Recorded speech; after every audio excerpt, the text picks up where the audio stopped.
Hey, what's up, guys? How y'all doing today? Well, baby, if your name is John Richards, you have finally put the final nail in, if you want to call it Diddy's coffin, the final nail in the coffin. You guys, if you guys don't know, earlier we went live with an actual Dawn is suing Diddy. Let's get to it. She's alleging some horrible things, but baby, we got the full court documents and the papers skipped over the best part. You guys, this is going to be a long lot. This document is 55 pages, and baby, it rivals Cassie's, Little Rod's, and everything. If you guys don't know, she was there from the beginning. She said he basically, can I even say it?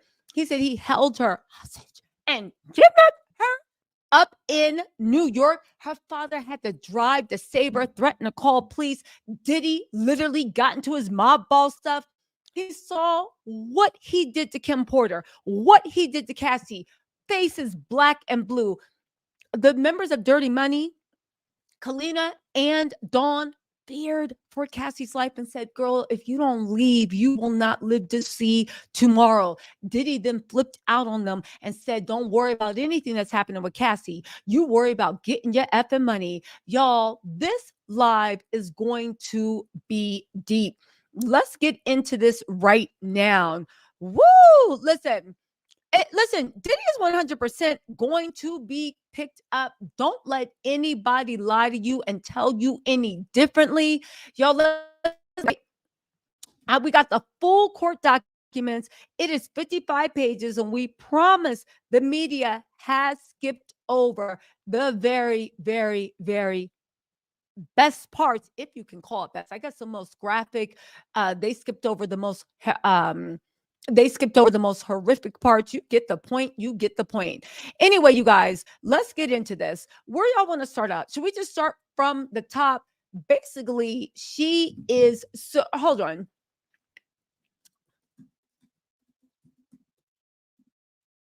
One second. She is suing everybody in the. I will say one thing, and I said this before in the last live. Thank y'all for waiting for me to get to this, right?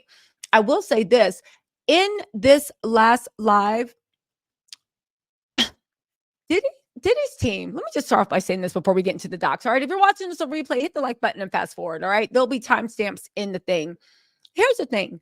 Diddy's team thought they were so smart. Remember that guy that got that $100 million remember that guy that got basically that $100 million settlement, okay? And everybody, okay? Everybody was like, oh my God, that was such a good piece of legal maneuvering because they thought that they were slick. See, here's the thing, right? At the end of the day, they thought they were slick.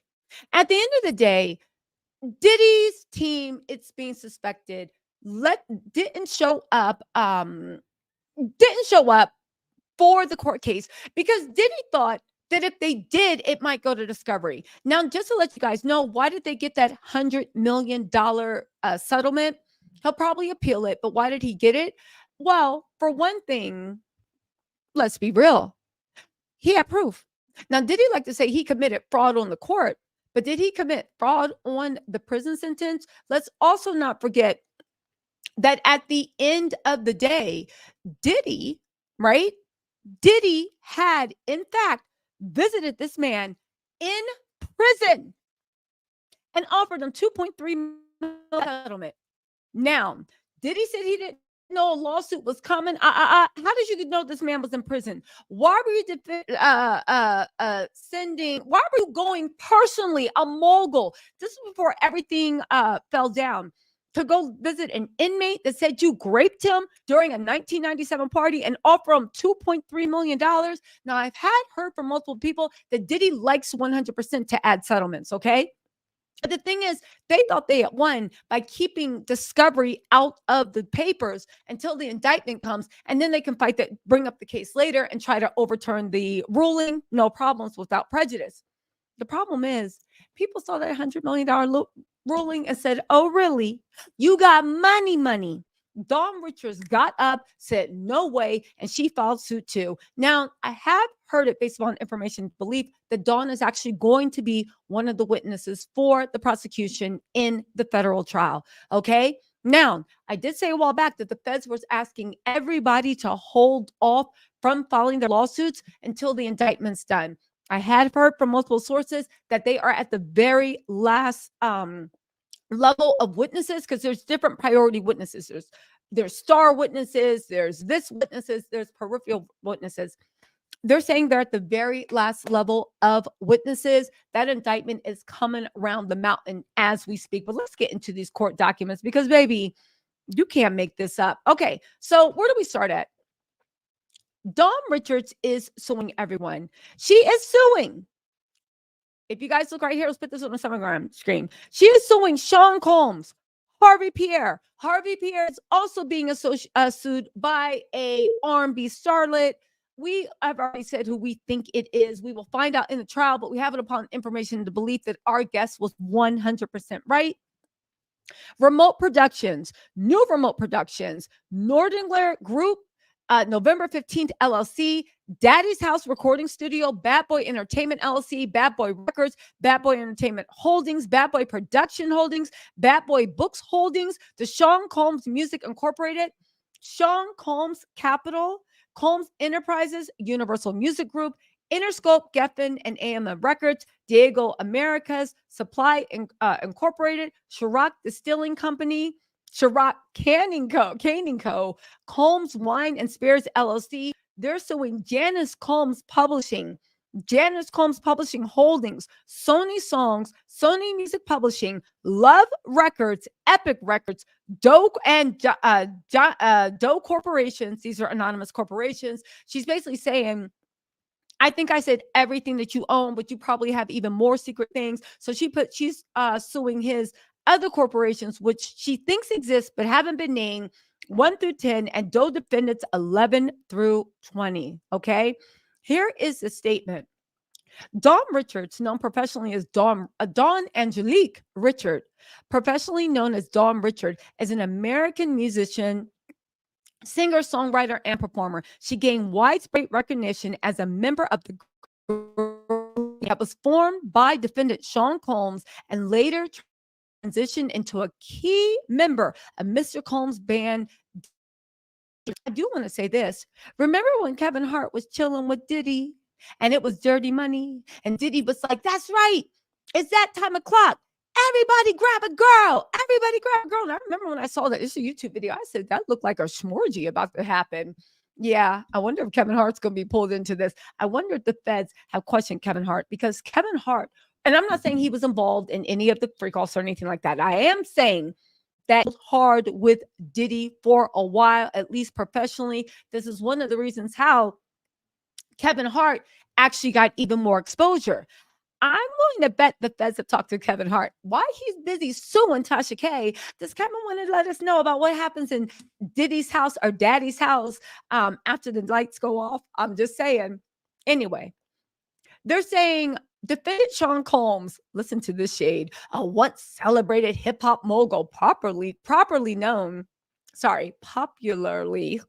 just woke up, known by a stage name, Puff Daddy, Puff P, Diddy Love, skyrocketed to fame in the late 1990s and became a powerful and enduring figure in the music industry and the entertainment industry. In 98, explained the origins of the stage name in the USA Today interview. His nickname was Puff because he had a temper and was known to huff and puff when he was angry. Ooh, they dug up the receipts. Over the decades following his rise to fame, Diddy's star-studded, larger-than-life persona overshadowed his vicious temper and pervasive acts of violence toward others through, including those in his inner circle, specifically the women.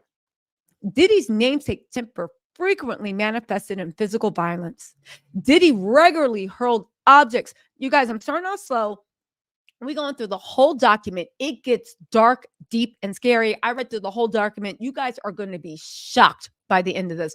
But the lawyer does a really good job of setting this up. A really, really good job. Speaking of, who's the lawyer on this? This better not be Tyrone Blackburn or Douglas Wigburn.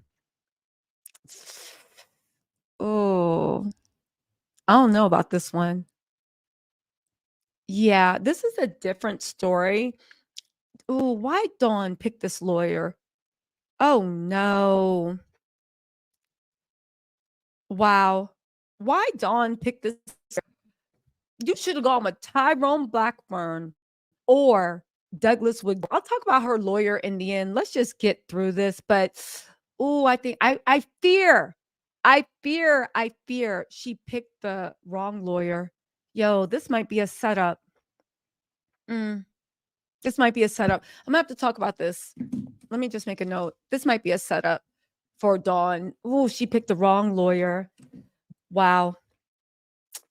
Okay, but we'll get into that. Her lawyer later. Let's get into the dirt, okay? Um, Diddy's namesake temper frequently manifested itself in physical violence. Diddy regularly hurled objects in fits of rage, often throwing items such as mobile phones, laptops, food, and studio equipment across the room or at people. On numerous occasions, Dawn witnessed Diddy brutally lay hands on Cassie. His persistent abuse included choking and strangling Cassie, striking her with his hands and with objects, slapping her, throwing items at her, including a scalding hot pan. On many occasions, Dawn tried to intervene, offering Cassie support and encouragement to leave Diddy. Each time, Diddy learned of her efforts to help Cassie and became enraged, threatening Dawn's life with statements such as, "You want to me to murk you today? I make ninjas go missing. I end people." Again, if you guys don't remember, this is very much what Little Rod said. I did an exclusive interview with Little Rod. Check it out. He goes into all these details. It's funny how, as much as everybody's lying, everybody got the same story. On many occasions, surrounding Diddy's violent acts and murking threats, he flagrantly exploited Dawn's musical talent as a singer and writer while withholding her rightful earnings, stealing her copyrighted works, and subjecting her to years of inhumane working conditions, which included groping, assault, false imprisonment, among other violations. For nearly a decade, Diddy manipulated Dawn with mantras that submission to his depraved demands was necessary for career advancement, instilling in her the belief that such abuse and exploitation were required for female artists to succeed in the music industry. It was not until Cassie's bravery in coming forward that Dawn realized her own personal suffering was tied to the many years of abuse by Diddy that become normalized for her. As more women courageously come forward, women and men, Little Rock came forward. Plaintiff has been empowered by this collective strength and now adds her voice to the growing chorus of victims bravely sharing their harrowing stories. Together, they seek justice and stand in solidarity as the latest victim of the movement in the music industry. Lisa Bloom is the lawyer on this case. And Lisa Bloom has a very complicated history with, if you read Ronan Farrow's book, Catch and Kill, this is when he was trying to take down Stein and like the whole entertainment industry.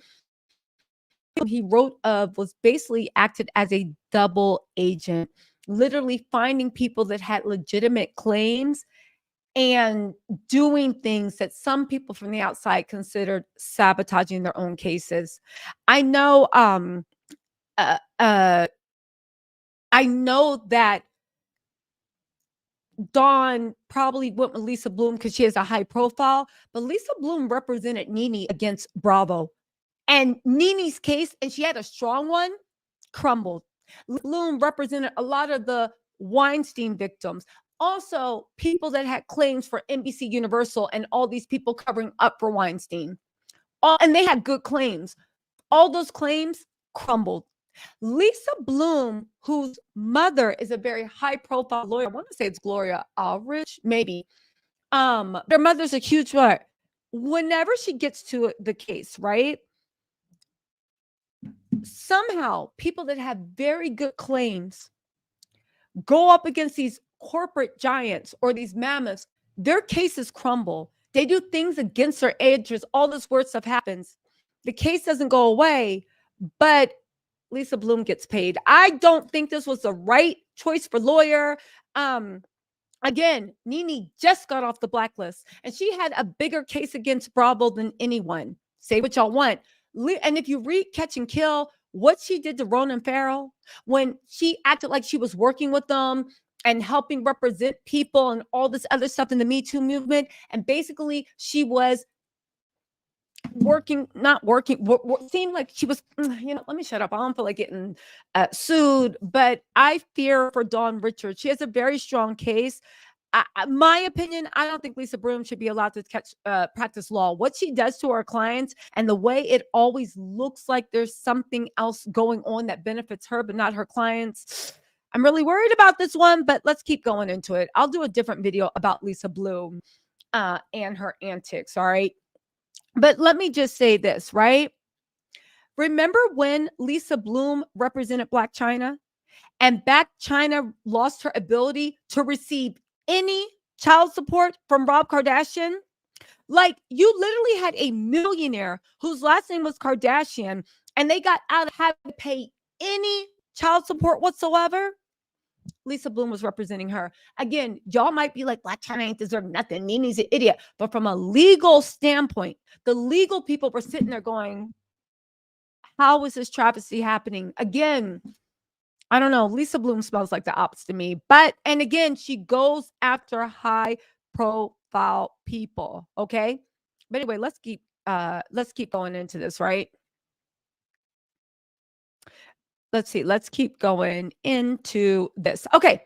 So back to the court docs, because there is a lot. And then I'm going to bring a special guest on to actually talk about this in about 10 or 15 minutes. Okay. So I don't know about this Lisa Bloom stuff. I really do fear. Yeah. Oh, that's right. Tara Marie had Lisa Bloom when she sued 50 Cent. She sued 50 Cent, I believe, for releasing Revenge P. I believe Lisa Bloom was her lawyer. She had a great case. He actually did post it. And somehow through all that, she ended up owing 50 Cent $50,000. I don't know. It's just weird.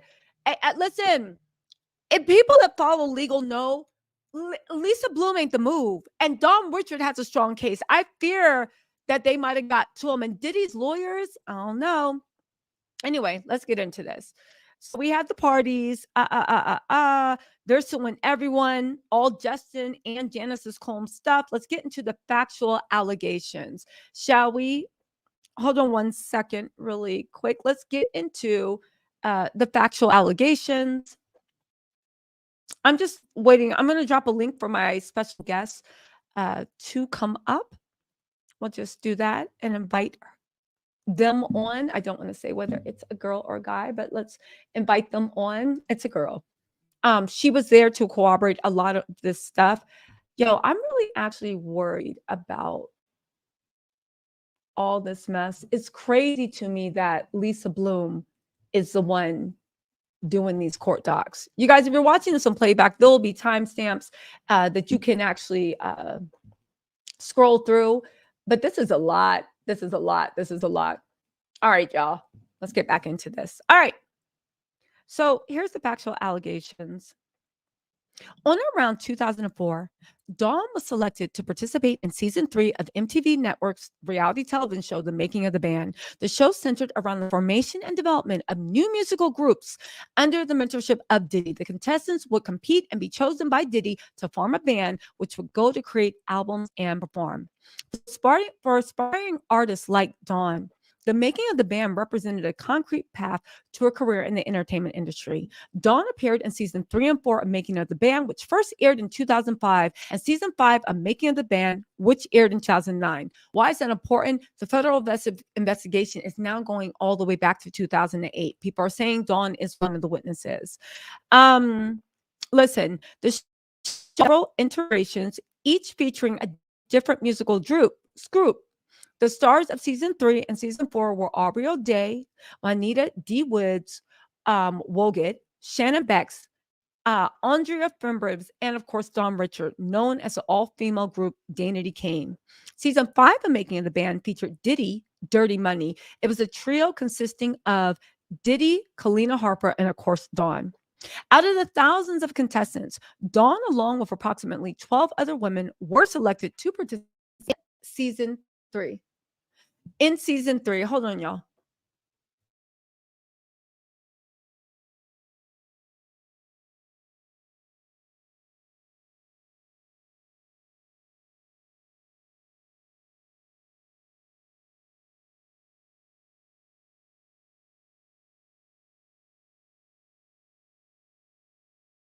Sorry, guys. Okay.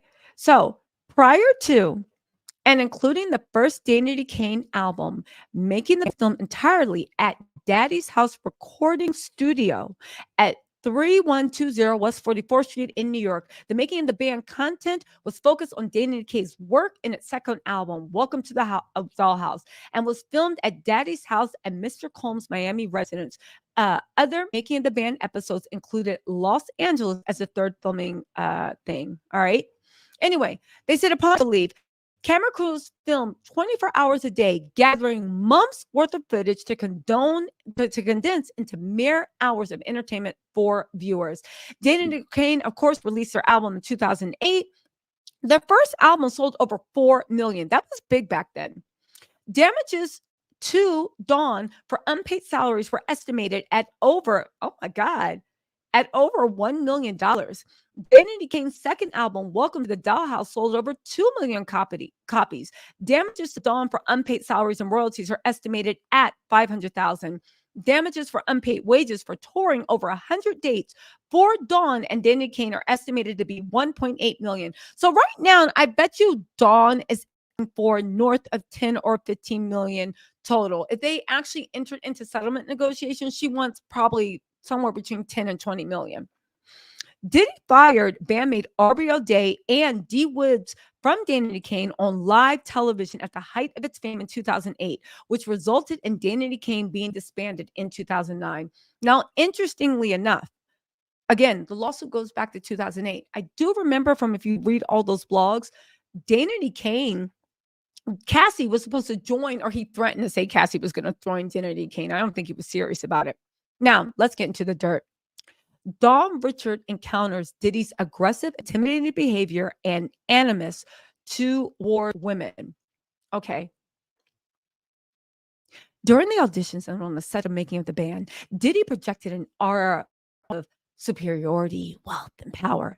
Diddy regularly wore sunglasses and avoided looking at female contestants in the eyes, contributing to an atmosphere of uncertainty and intimidation. Now, during auditions, Diddy spoke to the female contestants in a hostile, condescending manner, making disparaging gender-based remarks such as calling them fat, ugly, bees, and ho-ho-hos. Dawn felt threatened and intimidated by Diddy's blatant disdain for young women like herself, who were excited for the opportunity to be on his show. Okay. Once a ban was made, Diddy's contempt for women was readily apparent as he continued to display aggressive and hostile behaviors toward Dawn and her all-female Danity Kane bandmates. Diddy regularly referred to the 5 women as bees and hoes and degenerated their physical appearances. By way of example, Diddy stated that Dawn was too skinny and needed to do something about her face. Now, here's the thing. I remember watching Making of the Band. I remember he was always going in on half the members for being too chubby, needing to lose weight, needing to do work on their face. He was cold. On one occasion in around 2005, during the first season of Making of the Band, Dawn observed Diddy's ex-partner and mother of his 3 children, Kim Porter, leaving Diddy's recording studio in tears with visible facial injuries, including a lacerated lip. Realizing that Diddy was capable of committing violence, women caused Dawn to feel deep apprehension and fear that Diddy could one day physically harm her. Dawn was present when Diddy was introduced to Cassie Ventura for the first time in or around 2006. The moment Diddy saw Cassie, his demeanor noticeably shifted. Diddy positioned himself directly in front of Cassie's seat, invading her personal space, and was fixated on her with an intense, unyielding stare, isolating her from other people, including her then boyfriend, music producer Ryan Leslie. Now, they said, interestingly enough, This first meeting between Diddy and Cassie was the first time that Dawn was in Diddy's presence without a camera crew filming. Seeing Diddy behave in such an intimidating, predatory manner the first time they were off camera made Dawn feel deeply apprehensive and afraid of him. Subsequently, Diddy ended her relationship with Ryan Leslie and began dating Diddy, who would become violent and abusive toward her. Oh, you guys, there's more, right? Now, here's the thing. I get the fact that some people say that Diddy doesn't like women. I get that. But at the end of the day, there's lots of gay men that are friendly and nice toward women. So that's why I'm just like, okay, all this stuff could be going on, but that don't mean that you turn into like this disgusting weirdo, like monster. You know what I'm saying? I just don't think that it's there. I do think, hold on really quick, you guys. I'm just sending this to my special guest to get her in.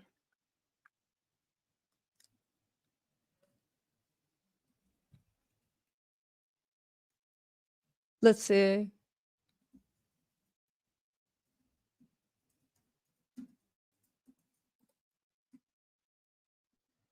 Okay.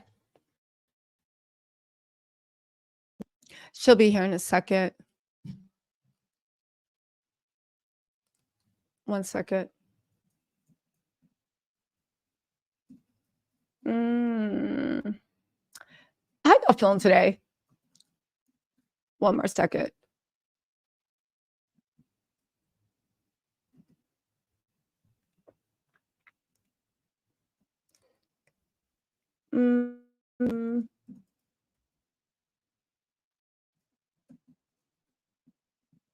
One second. Okay, I will say another thing, right? And I talked about this before. I think it's so odd that Young Miami, well, and I know I'm not dragging Young Miami because I actually do think that she's a victim in all this, but I find it so interesting and so odd that Diddy did all this stuff and did all these horrible things. You're going to hear about it.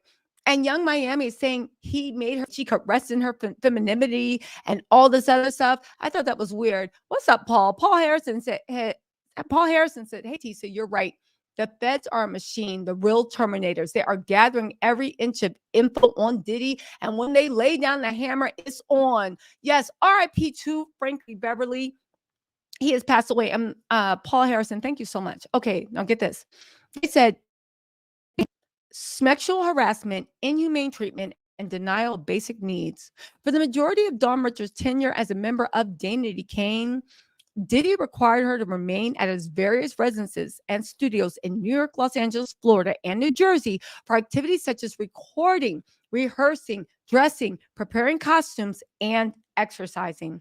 Throughout the production of Making of the Band, Diddy deprived Dawn and Danity Kane of basic needs such as adequate food and sleep. When Dawn and her Danity Kane bandmates requested meals or rest, Diddy refused and then scolded them with derogatory comments like, you bees don't want this. Y'all not hungry enough. I'm paying you bees to work. This demeaning behavior gradually undermined Dawn's confidence and contributed significantly to her growing feelings of insecurity and fear of reprisal by Diddy. Now, let me just say this, right? Little Rod did actually outline all of this in his lawsuit. Little Rod 100% all this. So it seems like as much as all these people are saying Diddy's changed, Diddy has been doing the same mess since at least like what, 1990 something? They said upon information and belief, Diddy would regularly be awake for prolonged periods of time because he was high on drugs. During these periods, Diddy demanded continuous access to Dawn and her Danity Kane bandmates, often forcing them to record and rehearse for stretches of 36 to 48 hours without breaks. Forced to choose between eating and sleeping, Dawn lost a significant amount of weight, weighing approximately only 100 pounds at the height of 5'4". Dawn began to normalize these extreme conditions and perceive them as standard requirements for her to actually be in Danity Kane. Diddy regularly sent his associates to wake up Dawn and Danity Kane, in the overnight hours so he could watch some rehearse. Let me just say this. What Kane joining her on this lawsuit? I know Aubrey's been saying this for years, and the other girls probably went through it too. But again, this is one thing I do want you guys to know. Even though these lawsuits are coming out, there are a lot of people behind the scenes negotiating with Diddy. Because at the end of the day, nobody wants their life ripped apart, but they're negotiating with Diddy for settlements. However, it seems like every time Diddy plays in somebody's face, I think also that $100 million settlement, I think everybody's like, we need to get in there before all the money's gone. I'm being serious. The regularity of these disturbances led Dawn to adapt by sleeping in a sitting position, fully dressed and with makeup on, heightening her anxiety. Over time, this abnormal sleeping arrangement came to feel routine, further normalizing Diddy's demands. In addition to exhausting rehearsals, Diddy and her bandmates to participate in intense workouts with a personal trainer. On one occasion, while running on the beach, Dawn became so dehydrated that she vomited. Instead of offering medical assistance, MTV's network camera crew filmed the incident, contributing to her acceptance of such treatment as part of her personal life. The unrelenting and rigorous schedule of rehearsals, performance, and near constant filming that Diddy imposed caused Dawn to experience extreme weight loss, dehydration, fatigue, and painful rashes from the back she was required to wear on her back. These conditions intensified Dawn's powerlessness as she increasingly viewed her fresh reality and feared the consequences of the resistance. Now, you guys, they're going through all the different years. It gets a lot deeper, darker, and disturbing. But I do believe this opening paints a nice thing of how she kind of descended into accepting crazy treatment. In further assertion of power and dominance, Diddy insisted on holding meetings while dressed only in his underwear. On one occasion in 2008 at his Miami residence, Diddy emailed Dawn directing her to meet him in the living room.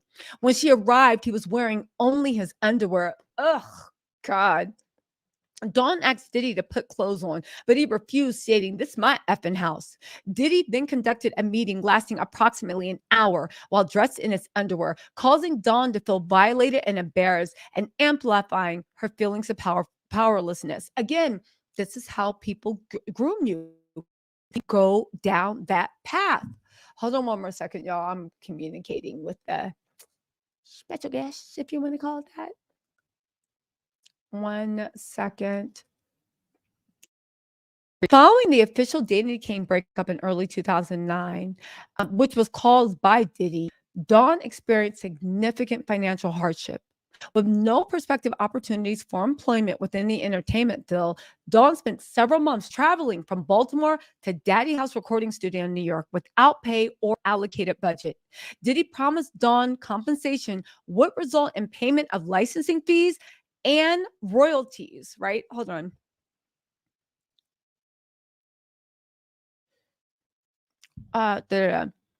It would be, so he promised her licensing fees and royalties pursuant to her contract with Bad Boy Records. However, no such compensation was ever reported or paid to Dawn. Damages relative to these continuing copyright infringement will be proven at trial. Now, it's important to know also, right, that at the end of the day, Dawn was asking for what, north of $10 million regulatory damages. Again, you guys, this law is super, super hot. What can we say? Now, as you guys can see, she didn't jump right into the very, very gruesome stuff. At the end of the day, she literally said, you know what? Let me paint a picture. It started off with him in space, right? Um, it started out with Diddy making me, like Little Rod said, go watch my interview. I did an interview with Little Rod. Diddy not sleeping, not letting them sleep, not letting them eat. Diddy getting in their minds about they're ugly, they're fat, they need to do this, they need to do that. It started off with all those things, right? Let me send this link to my peoples.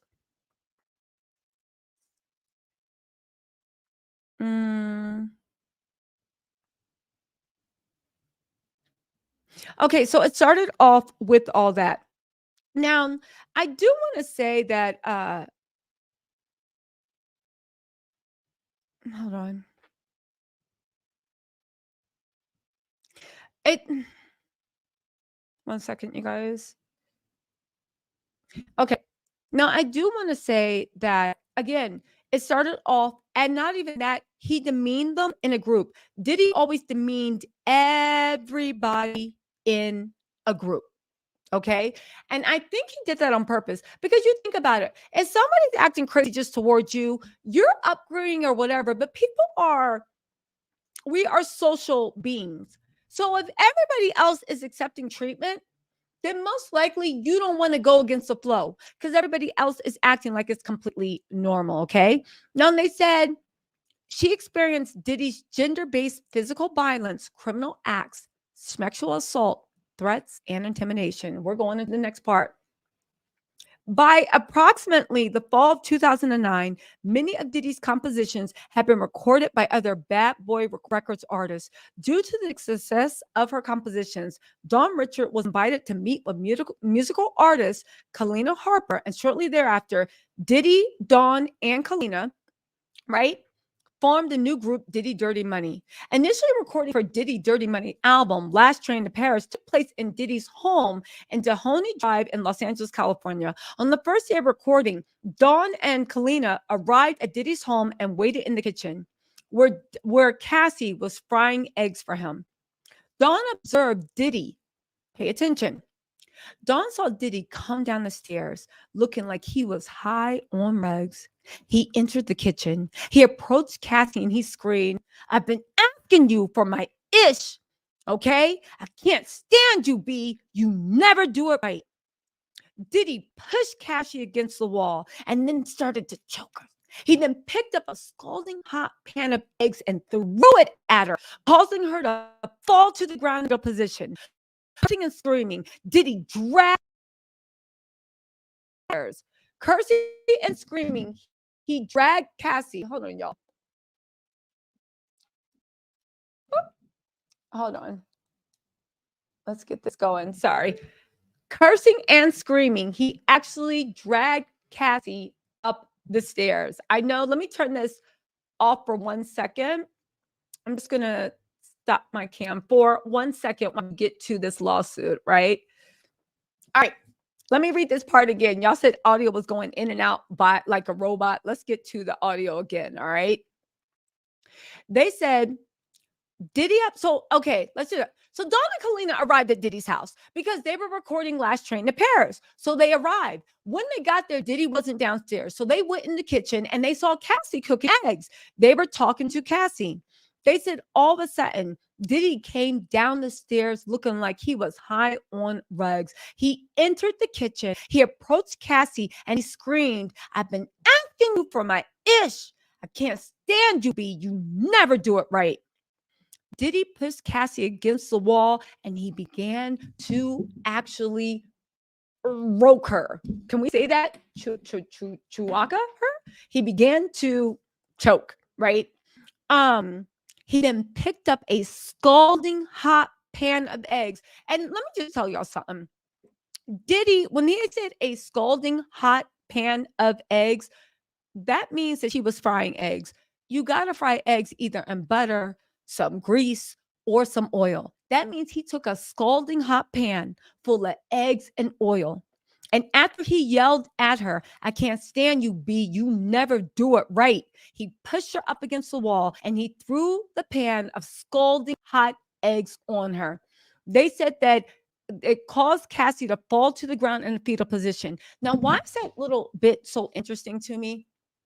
Well, for one, okay, Cassie, if you remember from Cassie, if you remember from the video in what is it, the hotel, and if you remember from that video when they were in Miami, also remember what Cassie was in, the fetal position. This just lets you know how much Cassie got knocked around, that she was literally in the fetal position. On top of that, okay, on top of that, they said he began cursing and screaming. He then dragged her up the stairs. it is a mansion. Remember TMZ? They were like, oh, it has a grand sweeping staircase. He dragged Cassie up those stairs, frozen in shock and terror. Dawn heard glass shattering, crashing, and banging noises as Diddy dragged Cassie up the stairs. Dawn wanted to intervene and help Cassie, but Kalina adamantly refused to interfere with Diddy's relationship and physically led Dawn out the residence.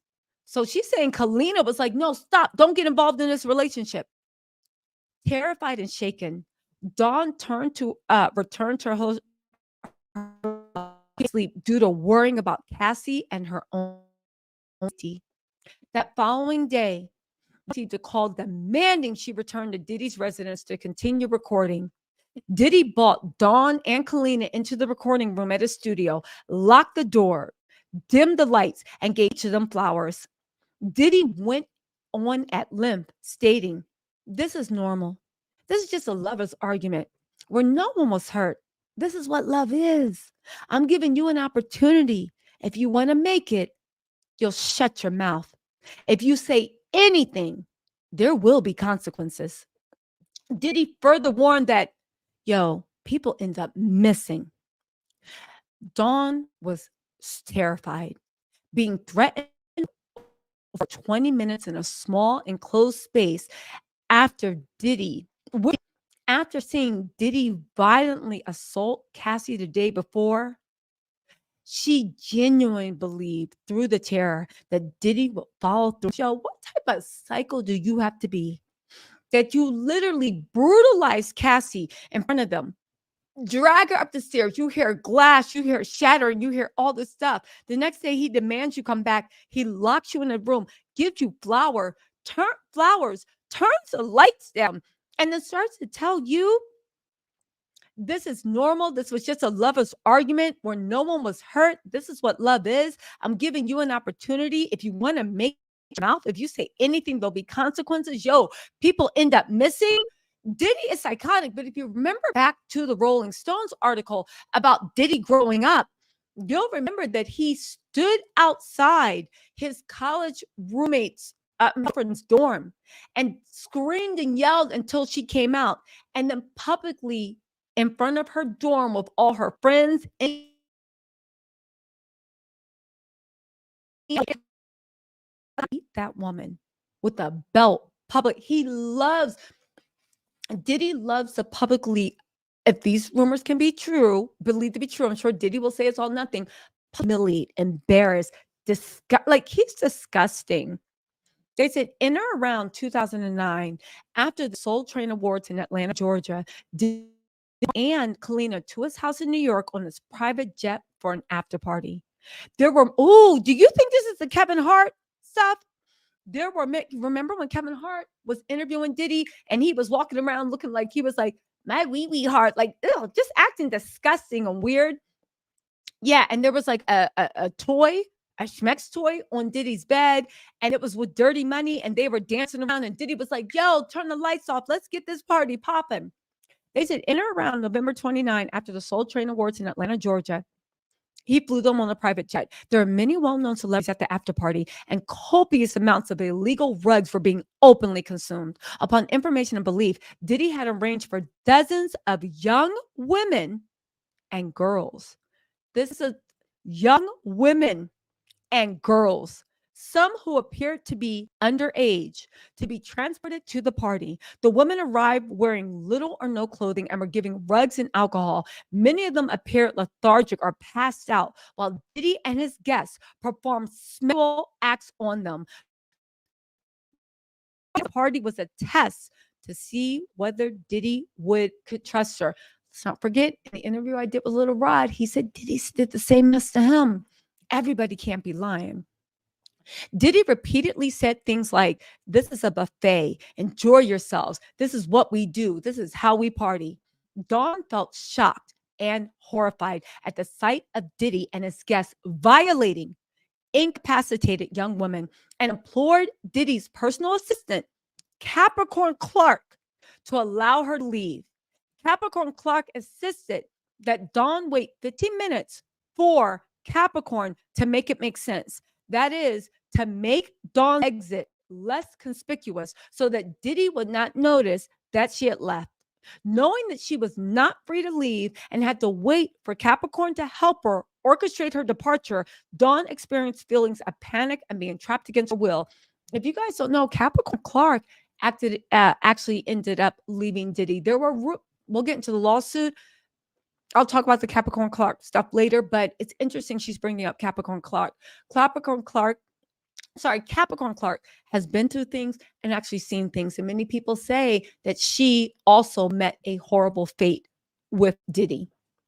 Diddy regularly placed Dawn in similar situations with no means to escape.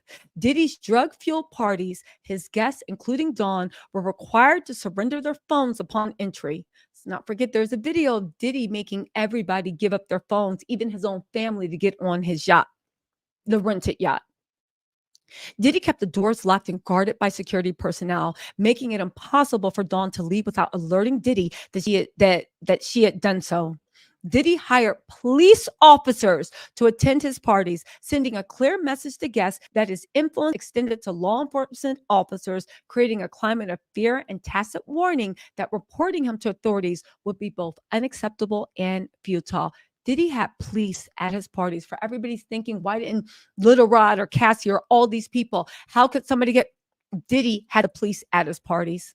On many occasions, Diddy had parties at his Miami, Florida residence that lasted for several days. At one of these parties, Dawn is Diddy openly stating that he had arranged for busloads of young, exotic girls, such as mixed Black and Asian, Indonesian, and albino. Once again, Dawn observed inebriated young girls being sexually violated by Diddy and his guests. In a state of panic and terror, Dawn fled to the bedroom Diddy had insisted she stay in and barricaded the door shut with furniture. Diddy, during this time, wasn't over, right? Hold on really quick, y'all. He openly and assaulted Cassie in front of her. Okay, openly. Listen, he openly assaulted her. Really quick. Let me just get into this really quick.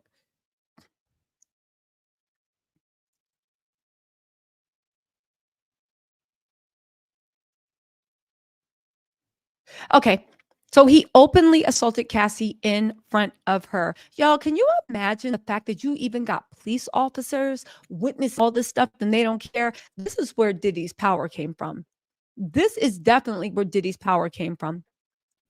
So anyway, let's get back. He openly assaulted Cassie and other witnesses on multiple occasions. On one occasion, in or around the fall of 2009, Diddy Dirty Money was in New York preparing to perform a festival. Inside their vehicle, Diddy grabbed Cassie's neck and pulled her out the van onto the ground and pinned her head down, choking her while yelling, "You're going to get effed up." He yelled, "You're going to get effed up today." This incident took place in the backstage area just outside the festival, and it was entirely visible to everybody that passed by. In another instance, in or around July 2010, Diddy punched Cassie in the face in the bathroom of a party in Los Angeles. Frequently, when Cassie would stand up to Diddy, he would wrap his hands around her throat, and it'll work.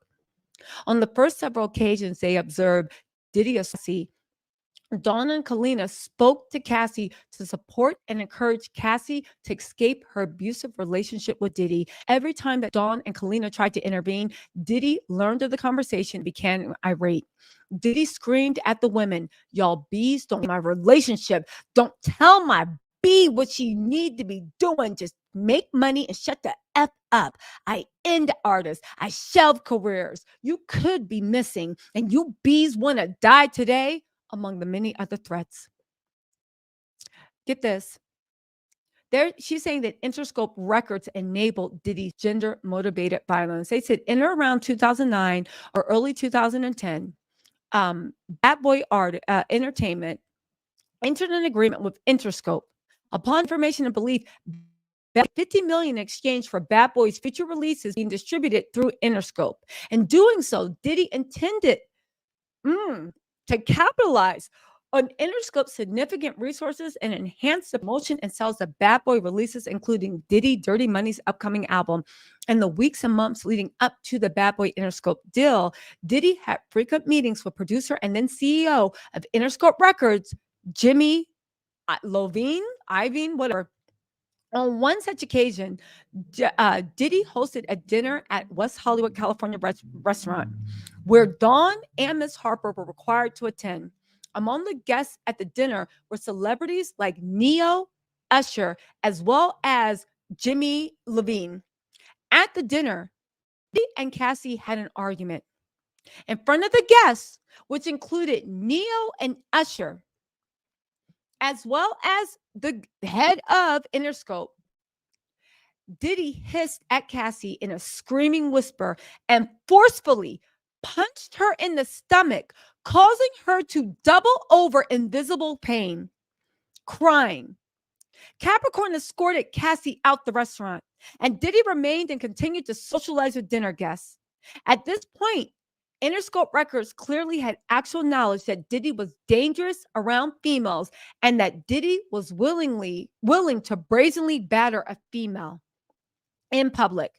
Even after Jimmy Iovine watched Diddy commit a violent assault in front of in front of numerous high-profile witnesses, Bad Boy Interscope deal took place and remained in effect, providing Diddy with immense financial reward and enabling him to commit acts of violence without fear or repercussions. Watching Diddy openly assault Cassie in front of Jimmy Iovine and various celebrities and observing what other music industry representatives were complicit and knew of the behavior amplified Dawn's fears that Diddy would one day harm her and that his actions would be accepted and normalized by everyone surrounding him. Y'all, listen.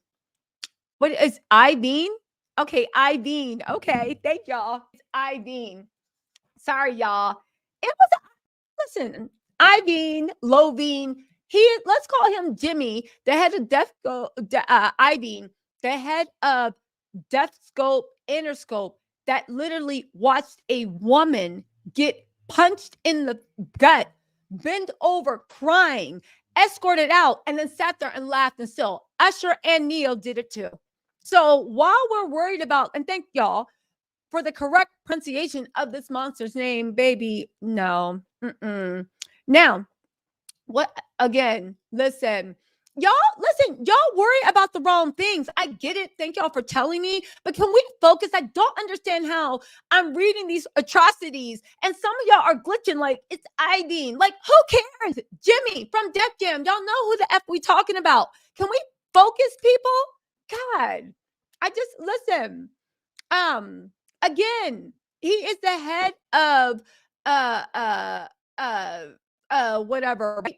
Again, I get it. Thanks for correcting me, but can we focus on what is important?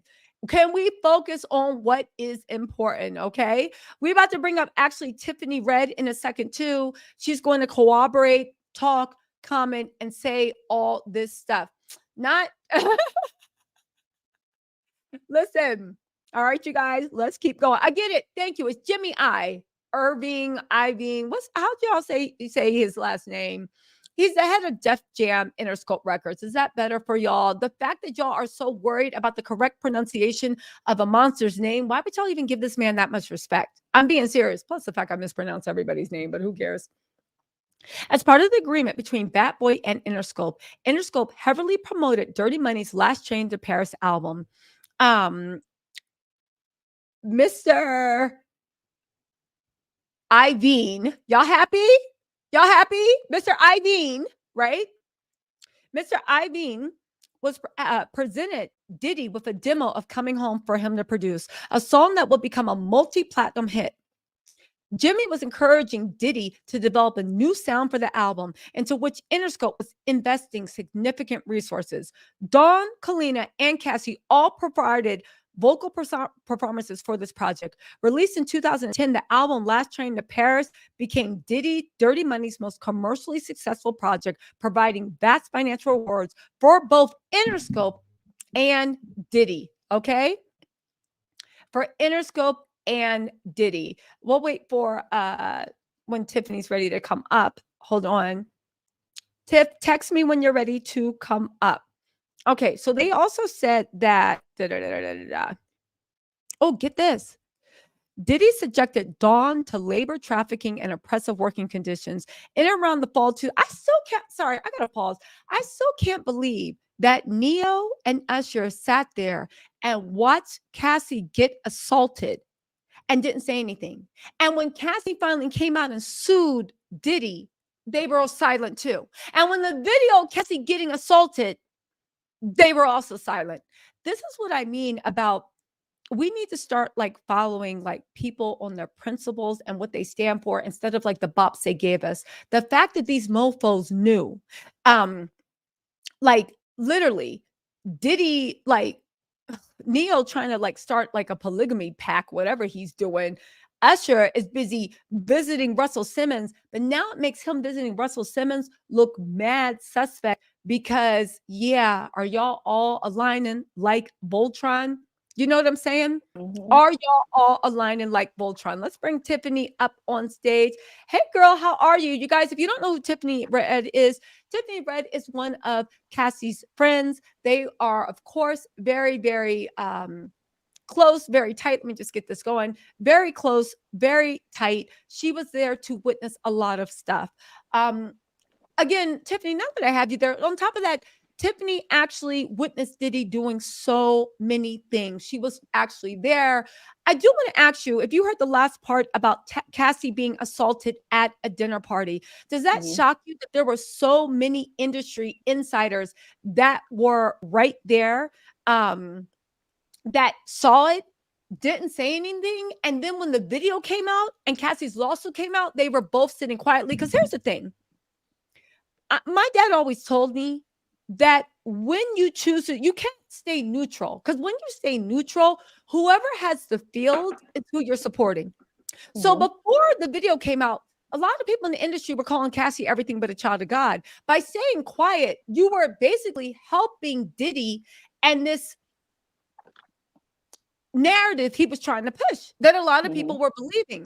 So what are you surprised that there were huge acts and industry bigwigs sitting there while an assault actually happened that didn't even blink an eye and kept on going?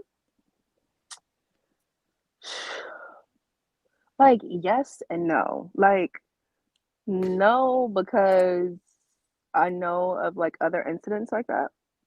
Do you? Yeah. And yes, because obviously it's shocking, you know what I mean? Or not even, not just shocking, just disappointing. Like, of course, you know what I mean? Yeah.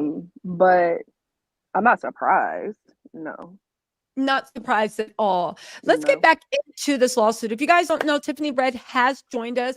She's one of Cassie's good friends. She was around witnessing a lot of things that Diddy has done, not just to Cassie, but to other people. Now, I know that there are lawsuits pending. There are things going on. There's a lot of legal stuff. So, of course, anybody that's actually serious, there's a limit to what people can say. However, she can speak about her impressions, what she felt like she witnessed, and the way she, or her perception of the way things were. And also, as an industry insider, she has started a coalition to protect songwriters and people in the industry from situations like this. Again, the Neo and the Usher stuff is very, very shocking to me, but also it makes a lot of things about the way they've been moving. It makes it definitely makes sense, you Can I know? ask you a question? Yeah, go ahead. Did it say in there that they were there, they witnessed him actually do that, or were they in the room and they were at the party too? Is she saying that No, they saw they it? said, so let me just read this over to you again. They said there was a dinner. They were all seated at a table. It was Uh-huh. Neo, Usher, and Jimmy. How do you say his name? Ovine, Lovine. How do you? Iovine, Jimmy Ivy. Thank Iovine. you. Mm-hmm. Jimmy the dirtbag Iving, right? Jimmy, the head of Def Jam, Interscope, but he did the thing with Diddy. Jimmy Iving, they were at the dinner. Cassie and Diddy had an argument in front of, they all witnessed it. Diddy hissed at Cassie in a screaming whisper and forcefully punched her in the stomach, causing her to double over in visible pain. She was crying. Capricorn escorted Cassie out of the restaurant.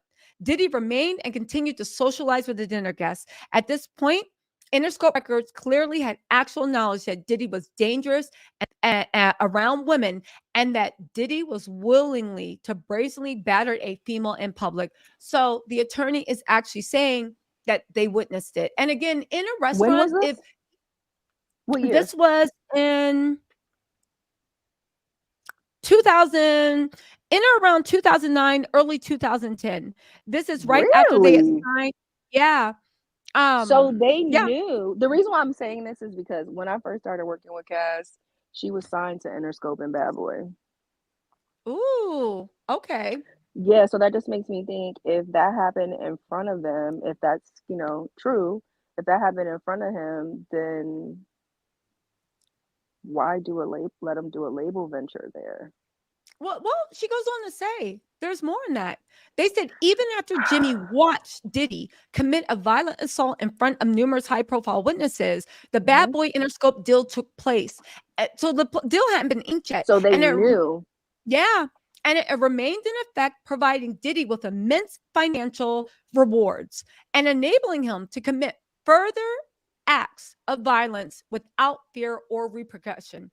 Watching Diddy openly assault Cassie in front of Jimmy Iovine and various celebrities, Neo and Usher, and observing that other powerful musical industry representatives were complicit, and Diddy's behavior amplified Dawn's fears that Diddy will one day harm her and that his actions will be accepted and normalized by everyone surrounding him.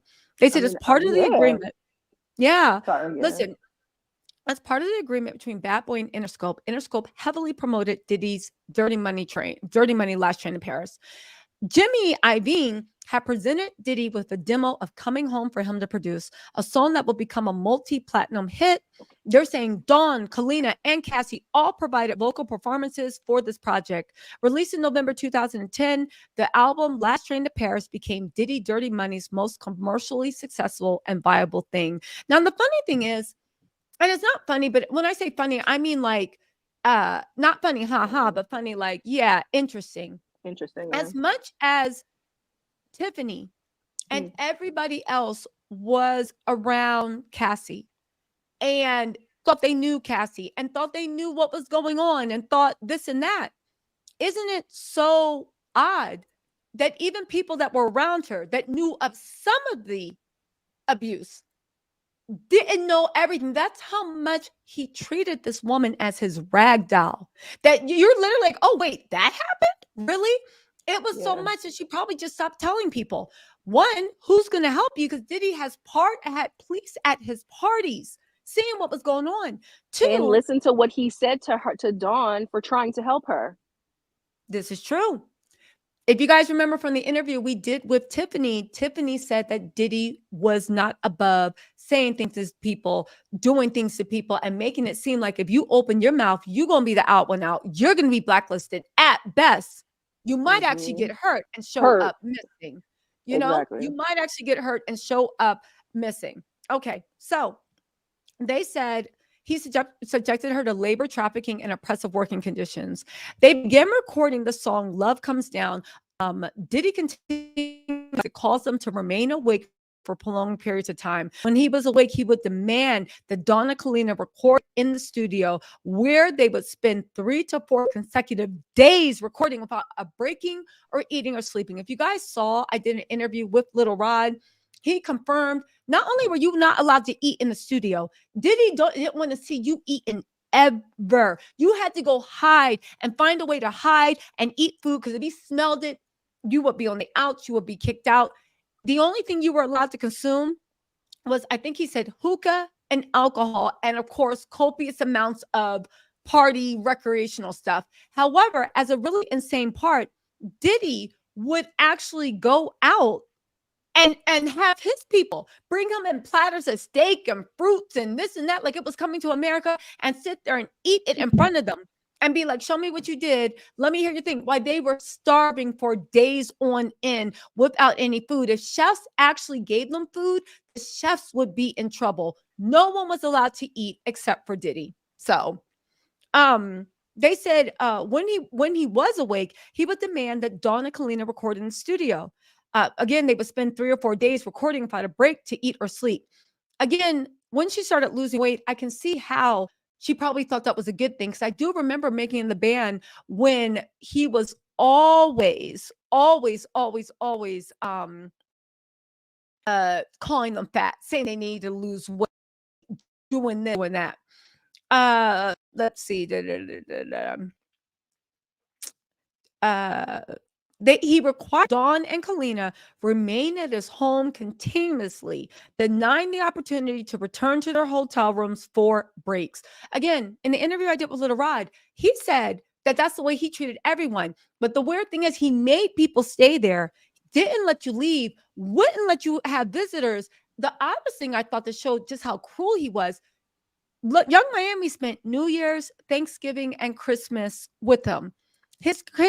Her kids were never around. Now, maybe that was Young Miami being safe because she ain't want this mofo around her children, right? But at the end of the day, Little Rod said his family wasn't allowed to come around. Nobody's family was around. And you know, Young Miami is an involved mother. You know, she wasn't leaving her children for Christmas, maybe New Year's Eve. You can say, oh, the babies don't know. Christmas and Thanksgiving, ain't no way that you leaving your kids on Christmas to go chill, right? Hold on really quick, you guys. Let me just. Ooh, not a bee trying to get me. 1 second. Yes, 1 second. Let me just get this going. Something's wrong with the live stream today, but we're going to get through this. And when I say something's wrong with the live stream, I mean like YouTube. Something's going on with the comments. Anyway, you guys, YouTube is tripping today. We're going to get through this live. It don't matter, right? Let me see.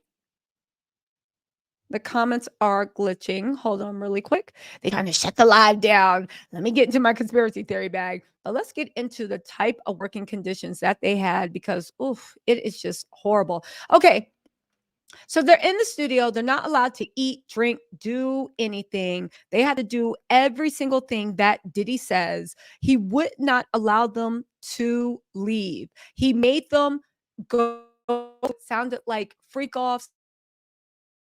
Things that sounded like he made them go through things that sounded like basically everything that was in Cassie or Little Rod's complaint. You had to go through all of this, okay?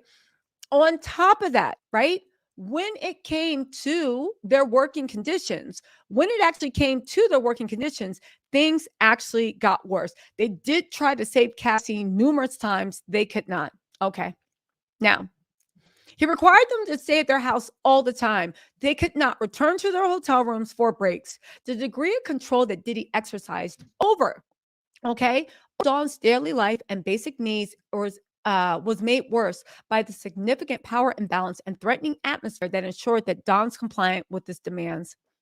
Diddy regularly left the studio and required Dawn to stay and write verses for 2 songs. Occasionally, Dawn tried to leave to get something to eat or go to her hotel. When Dawn tried to leave, Diddy would call and demand, "Where the F are you? We have an album to make." Diddy frequently made threats, especially if they asked for food or rest, stating, "You're a B. I don't want to see your effing face. Oh my God, I make ninjas go missing and I make things go away." Each time Dawn returned to the studio immediately, believing that Diddy was capable of following through on these threats. Diddy criticized Dawn for being too skinny, yet denied her request for food and demanded that she drink only peanut butter shakes. Diddy had full meals prepared by a chef and ate them in front of Dawn and Kalina, never offering them food. Again, weird to you guys, but this is a common psychological tactic to actually break somebody down to the actual white meat. This is a very, very, very common tactic. You deny them sleep, you deny them food, you deny them safety. This is what happens when people are actually being held captive. Dawn and Kalina begged food and rest breaks, but Diddy refused, making statements such as absolutely effing not. This is what it takes to be great. Diddy's responses underscored the threat he posed and heightened Dawn's concerns for her safety and well-being. As Dawn continued to work nonstop, transitioning between studio rehearsals, workouts, and back to the studio, she became severely dehydrated and experienced chronic stomach cramping from being undernourished and excessively thin. On the numerous occasions she told Diddy she's not feeling well, he called her lazy and dismissed her health concerns, instilling in her further apprehension of communicating her needs. In or around the summer of 2010, Dawn experienced ab pain, swollen glands, and even fever. She was hospitalized and diagnosed with, oh my God, arthralgia, joint pain due to overuse, sprains, tendonitis, and infection. She was hospitalized for anemia and a low white blood cell count. Dawn presented Diddy with her medical records, specifying she needed to emphasize eating well, being adequately hydrated, and getting rest. But Diddy ordered her to report to the studio the next day for another multi-day recording session. Diddy's blatant disregard for her health and well-being cemented Dawn's fear of his authority and control over her career and health. Dawn continued to witness Diddy's abuse towards Cassie. Cassie often wore sunglasses and makeup in an attempt to hide visible injuries. These incidents further solidified Dawn's fear of Diddy, as they were constant reminders of the physical damages she could potentially and eventually would face. Diddy often exhibited uncontrollable anger during recording sessions, throwing objects like albums, laptops, and food against the wall or at individuals. Diddy frequently flew into a frenzied, unpredictable rages. Diddy feared making any misstep. Dawn feared making any misstep that would direct Diddy's anger toward her. However, her fears of him went beyond her immediate physical safety, because she had witnessed Diddy's violent nature. Okay? This was a side of Diddy that the world had not seen. She feared that falling out of Diddy's good graces, or worse, standing up to him or speaking out against him, would result in serious harm to her. Diddy frequently thought about and made threats about making people go missing, and feared taking and Dawn feared taking any action would label her as a target. Okay. Thanks, girl. Despite Diddy's violence, threats, and misogyny, Dirty Money experienced significant 2 million copies of one single, 500,000 of another in the US, and Australia, 5 million single copies. Dawn's unpaid wages and royalties estimated to be 1 million. Her unpaid touring wages are estimated to be 350,000 for touring dates within the United States. So already from this, she's already at 10 million, and we haven't even gotten through half of the lawsuit. Tiffany, I want you to jump in really quick though, because you were actually there. Okay. What do you think about Dawn's claims about the way he treated her in the studio, the way he berated, and the way she really did feel terrified of everything happening? You know, I remember when, like, as a songwriter, I didn't meet Puff. I don't think. I hadn't met him when he was working on Last Train to Paris yet. I don't think that was before. When was that? I don't remember what year that was. Last Train to Paris was 2009, 2010. Okay, yeah. I hadn't met him yet. But I know like quite a few people that were working on that project.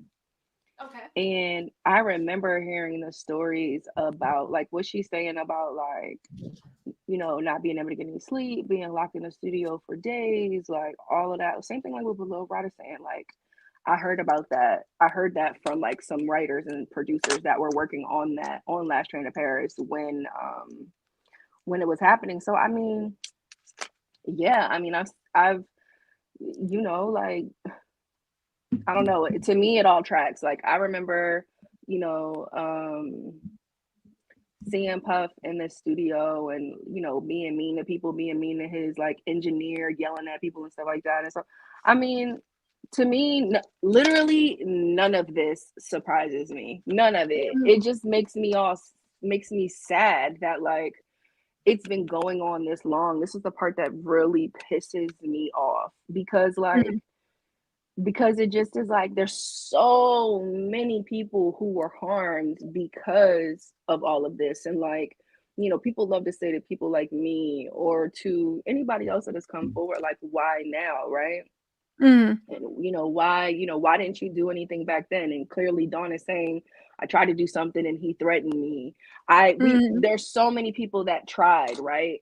But we didn't have the same level of power or influence, like just like what you were saying about that party where it was like, he was able to allegedly punch her in the stomach and keep partying like nothing happened. So if that was the case, how the hell does anybody expect for somebody who works for him or who is signed to him as an artist and at his mercy and under his control, expect them to like show up any different, like or to be able to fight that person and win? And then not only that, it's like Puff has so much power, especially back then, like, making the band-aids, like what? So it was like, you also trying to save your career too. Like people be acting like, like, oh, y'all just wanted to do this for fame. This is our job. This is a career. This is how we pay our bills. Everything that you see in my background was purchased from music. You know what I mean? And so and music is my job. Music is Dawn's job. Music was Cassie's job. Like, and so like to go to work and have to deal with this, it just is, it's awful, man. But yeah, I believe all of it. There's not one thing that I don't believe. I do find it very, very interesting that, Diddy, it's like you said, so many people were going through this, but the people that were going through it didn't know that somebody else was going through it. Exactly. He's a master of isolating people. Like the way when Dirty Money, they're like, we're going through hell, but it's just us in the studio. Cassie's going through hell. And they saw Cassie go through it. But get this, Cassie and Dirty Money were working on an album at that then, the Last Train to Paris album. So it's like he did the same thing that was alleged in that Cheyenne Brown, True, and Nancy Dillon wrote in the Rolling Stone article where they detailed what Diddy did in college. He loved to show him abusing someone. And it was a harbinger because once you saw that person get abused, you were next in line to get abused. But you guys would all get abused together, but the other people wouldn't. And then he would have other people. So that's why he was like, you can't go anywhere. Nothing ever happened. And I think that's the part that I feel like people do not understand. Like I saw somebody in the comments on the blogs earlier, like, I wouldn't, if somebody hit me 10 years ago, I would hold them accountable 10 years ago. And it's like, Puff is weaker now than he was before. The reason why so many people are coming out is because it's safer than it was then. It's safer. And so it just is like, I don't know, it's so unrealistic. It's so annoying. It's so annoying and unrealistic, but you know what? I really do feel for people because, like, at the end of the day, let's be real. At least I've worked jobs where you see something happen. And because it's so normalized, you don't say anything about it. People will let their boss talk to them grimy. They will see their boss sexually harass someone. They will see something racist happen. They will see something illegal happen. And they will just stay quiet because they're like, I don't want to mess with my check. Okay. Some people do speak up. I remember I've been in jobs. I spoke up. Okay. I got fired. And you see people that do speak up get fired. So when people are saying, "Oh, I would have blacklisted," people don't understand specifically with the music industry that it is small. There are only 3 music groups: Universal, Warner, and Sony. 3 of them. Yeah. And every Bad Boy would be what you would call a joint venture. Every joint venture, most of them end up under a major label, and so it just is like. If you go up against if you're a cash cow like somebody like Puff, if you go up against the cash cow, the corporate interest is in the cash cow, not in you. And then also, to just be frank, like the music industry as a whole, its foundation is violent.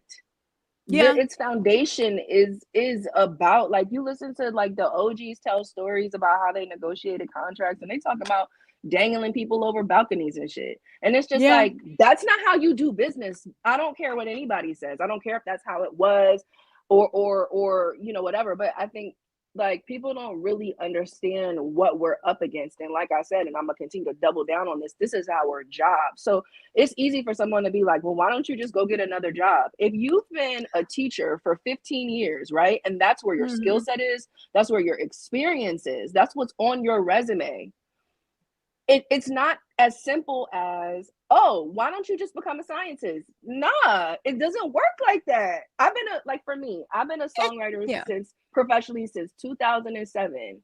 It's 2024. This is what I do. I'm not about to pivot to being a gym teacher.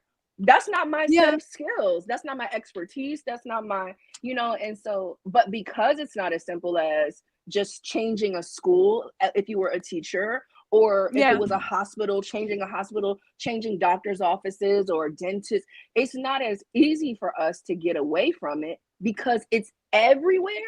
And there are so many Diddies. He's not the only one. And so it's like, you know. Again, you make a good point. Everybody says what they gonna do until they in that situation. Girl, yeah, exactly. Everybody says it, but it's just that amazing. Man is scary. I've been scary. Up here with him yelling in my face. I've been there. I've seen Little it. Rod, Little Rod, and Little Rod literally saw him, according to Little Rod's lawsuit, shoot somebody. Well, it was either him or Justin. He's assuming it was Justin. And the LAPD, when he had blood all of his clothes, didn't even ask any questions. Didn't do anything. So at the end of the day, it's like people always say, but you know what? Let's get back into the rest of this lawsuit because we haven't even gotten into the dark parts. This lawsuit has so much. Let me ask you a question. What do you think about her being represented, before we get back into lawsuit, about her being represented by Lisa Bloom? I don't really know too much about Lisa Bloom. I was listening to you talk about it earlier, and I was gonna go look it up like a little bit later. But I don't really know too much about Lisa Bloom. What do you like? But I saw that you were like, "Oh, this isn't good. I feel like she shouldn't." It's not good. Why were you saying that? Honestly, Lisa Bloom. Like her I'll reputation. do a video about it. Is that what it is? So in Ronan Farrell's book, Mia Farrow, somebody's also the person that actually took down Harvey Weinstein. At that time, NBC Universal, the Weinstein Group, all these people were protecting. He was big money. Y'all know he was bigger than Hollywood.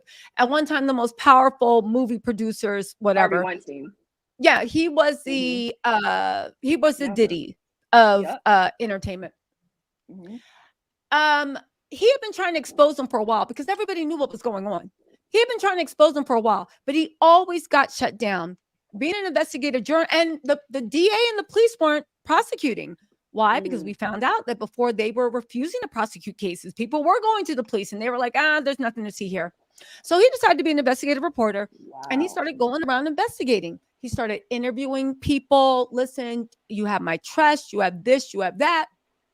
And from that, he started gathering enough evidence, and he was like, yo, I really think we can take this man down. Now, he went to, I think, NBC Universal with this. They shut him down. He tried to get a bunch of big publications to publish it. They wouldn't. They were like, I think he finally got the New York Times to publish it. And he had all these people waiting to come forward. Lisa Bloom started representing some of these victims. And she was negotiating on their behalf of NBC Universal and this and that.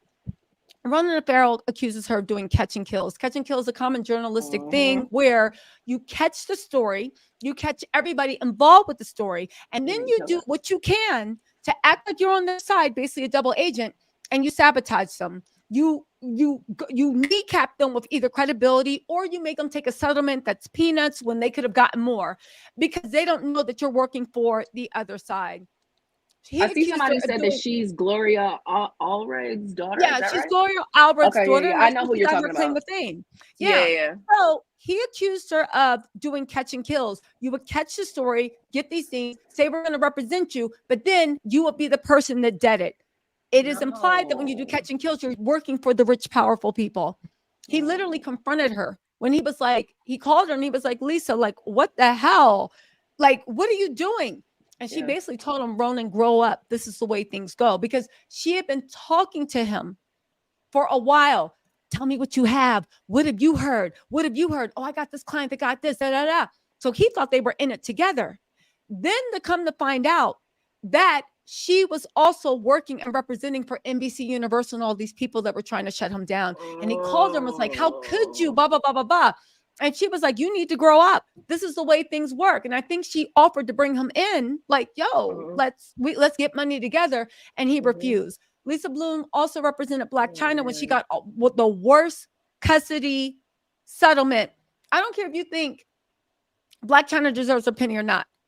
She got the worst child support settlement of history when she had a good case. Nene Leakes had, in my opinion, again, a good case against Bravo. Lisa Bloom started representing her. Nene started doing all these nonsensical things, kneecapped her credibility. Case couldn't even get a case. Again, she has a history. And if you read that book, Catch and Kill, I don't trust her, and this is just me, against any big interest because she will play, according to Ronan Farrell, a double agent. So that's a whole catch and kill thing. And this is Dawn's lawyer. Why she chose her. Lisa Bloom has a reputation because of her mother. And a lot of people don't actually do research on, because again, did you read Catch and Kill? I did. She represented some of the Weinstein girls, but you got to read Ronan's book to see what he said that she actually did. To me, Tyrone Blackburn's out there. Douglas Wigder's out there. Why would you go through Lisa Bloom? Maybe she'll do right by her. Maybe everything else was just a weird coincidence, but I don't know. I can't imagine that she didn't go to Wigdor. I can't imagine that she didn't call. And you don't think that she didn't run her joint by them? I mean, I don't know, but listen, I don't know. Maybe they didn't take her case. At the end of the day, people go through they go through lawyers that they're comfortable with. And maybe for whatever reason, Lisa Bloom made her feel, listen, I don't know. At the end of the day, this is based upon information and belief. Yeah. Is it me? Would I pick Lisa Bloom? Hell no. Yeah. But then again, I wasn't in the meetings. I don't know what she was promising or what she felt. Yeah. Dang, I don't know. I don't know. Let's see how Dawn's case actually progresses. I mean, it sounds like she has a very promising case, but then again, can I ask you a question? We will see. Yeah, go ahead. Do you think that she's been negotiating with him behind the scenes, like everybody else has been this whole time, and it just finally was like, F it, I'm gonna file? Given what I know about the other people that are either suing or they're thinking of suing him, yeah, I think it was a negotiation. I think he probably, like he did with everybody else, played in their face and they went live. I do also think that $100 million settlement is like, we better get the money before the money's gone, right? Even though it will be overturned. But it's just the point. Yeah, I 100% believe that they were actually negotiating. But from what I understand, Cassie was negotiating before. Little Rob was negotiating. Everybody is negotiating, and he's playing in everybody's face. And it's going nowhere. Yep. Exactly. Or he's lowballing them, you know? Yeah. So let's get back into these legal documents really quickly. Hold on, y'all. All right, let's get back into these legal documents. Honestly, this shit with Diddy is like so weird to me that how many times, like, I feel like we listen to Kendrick. How many little fairy tales about your life till we had it up? Like, it's just wild to me that that all this stuff is coming out and they are still with a straight face saying this isn't true, even though they haven't responded to this Dom Richards thing. They haven't. They probably on the blogs right now.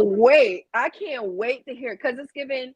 I'm so. I know you're about to get back into it. I just want to say I'm so excited that she came forward because it's another case that like makes it hard for people to be like to try to like explain it away. Like, no, we know who Danity Kane was. No, we watched Making the Band and we thought it was messed up the way that he was treating them in the first place. No. Like, she's been all over the projects all the way up into this last album with the Love album. Like, you know, and so I'm happy. Obviously, I'm devastated at what happened, but I'm happy that there's another person who really is, not saying that everybody else is incredible, because I believe everybody that's coming forward, but I think that when it comes to the conversation in the public, which is really an important conversation, and I feel like it's having an impact on all of this, I'm really glad that somebody like Dawn, it's another name that's like, Yeah. you know what I mean? Like another Yeah. bad boy artist, another somebody else we know, you know, like somebody else we're a fan of. Like, I'm a fan. I love Dawn. She could go, she could sing. I love her. Yeah. One of my friends, they wrote Damage. Like, I like, you know what I'm saying? So it just is like, to like be in the industry and like watch them aspire to work with them, watch my friends make hits with them and make mad money and have fun and whatever, and then find out this is what's going on. It's just devastating, man. So I'm really proud of her. I'm really super proud of her too for coming out, and I'm glad that it came out now. The end is near. What do you think about, and this is before we get back into legal, I want to ask you your opinion. Why do you think the other members of Danity Kane haven't joined her? Everybody might not have the same experiences. And I think, you know, I just think that like coming forward about stuff like this is a personal journey. It really is. Like, for as much as like you find your strength in the numbers, at the end of the day, like you can't go backwards once you do this, right? And so like, you know, it's a personal journey that you have to be 1000% sure about. Like, yes, I'm ready to do this. I'm ready for, because I could just tell you from being somebody that's front facing in this, yo, the press is serious. All of them are not as lovely as you. A lot of them are very invasive. Seriously, I'm serious, because like, you know, like it just it's tough. So I mean, I don't know, but I mean, listen, Aubrey has been, she been saying her thing. I think obviously it's clear she has more to say. No, I mean like actually to sue, but you make a good point. Like, but they might not all have cases. They might not all have cases. Like it's like we dealing with statute of limitations, right? Yeah. Depending on what the crime is, like for you know what I'm saying? Like, and I'm just saying this going through some of my own stuff, right? Like, you know, there are things that I've wanted to pursue justice over that I can't because they're outside of the statute, not because it didn't happen. You know what I mean? And so I think it just really depends on what you actually have, what case you have, what evidence you have, what because these lawyers, they're not trying to get disbarred. They're not trying to file lawsuits that they can't prove.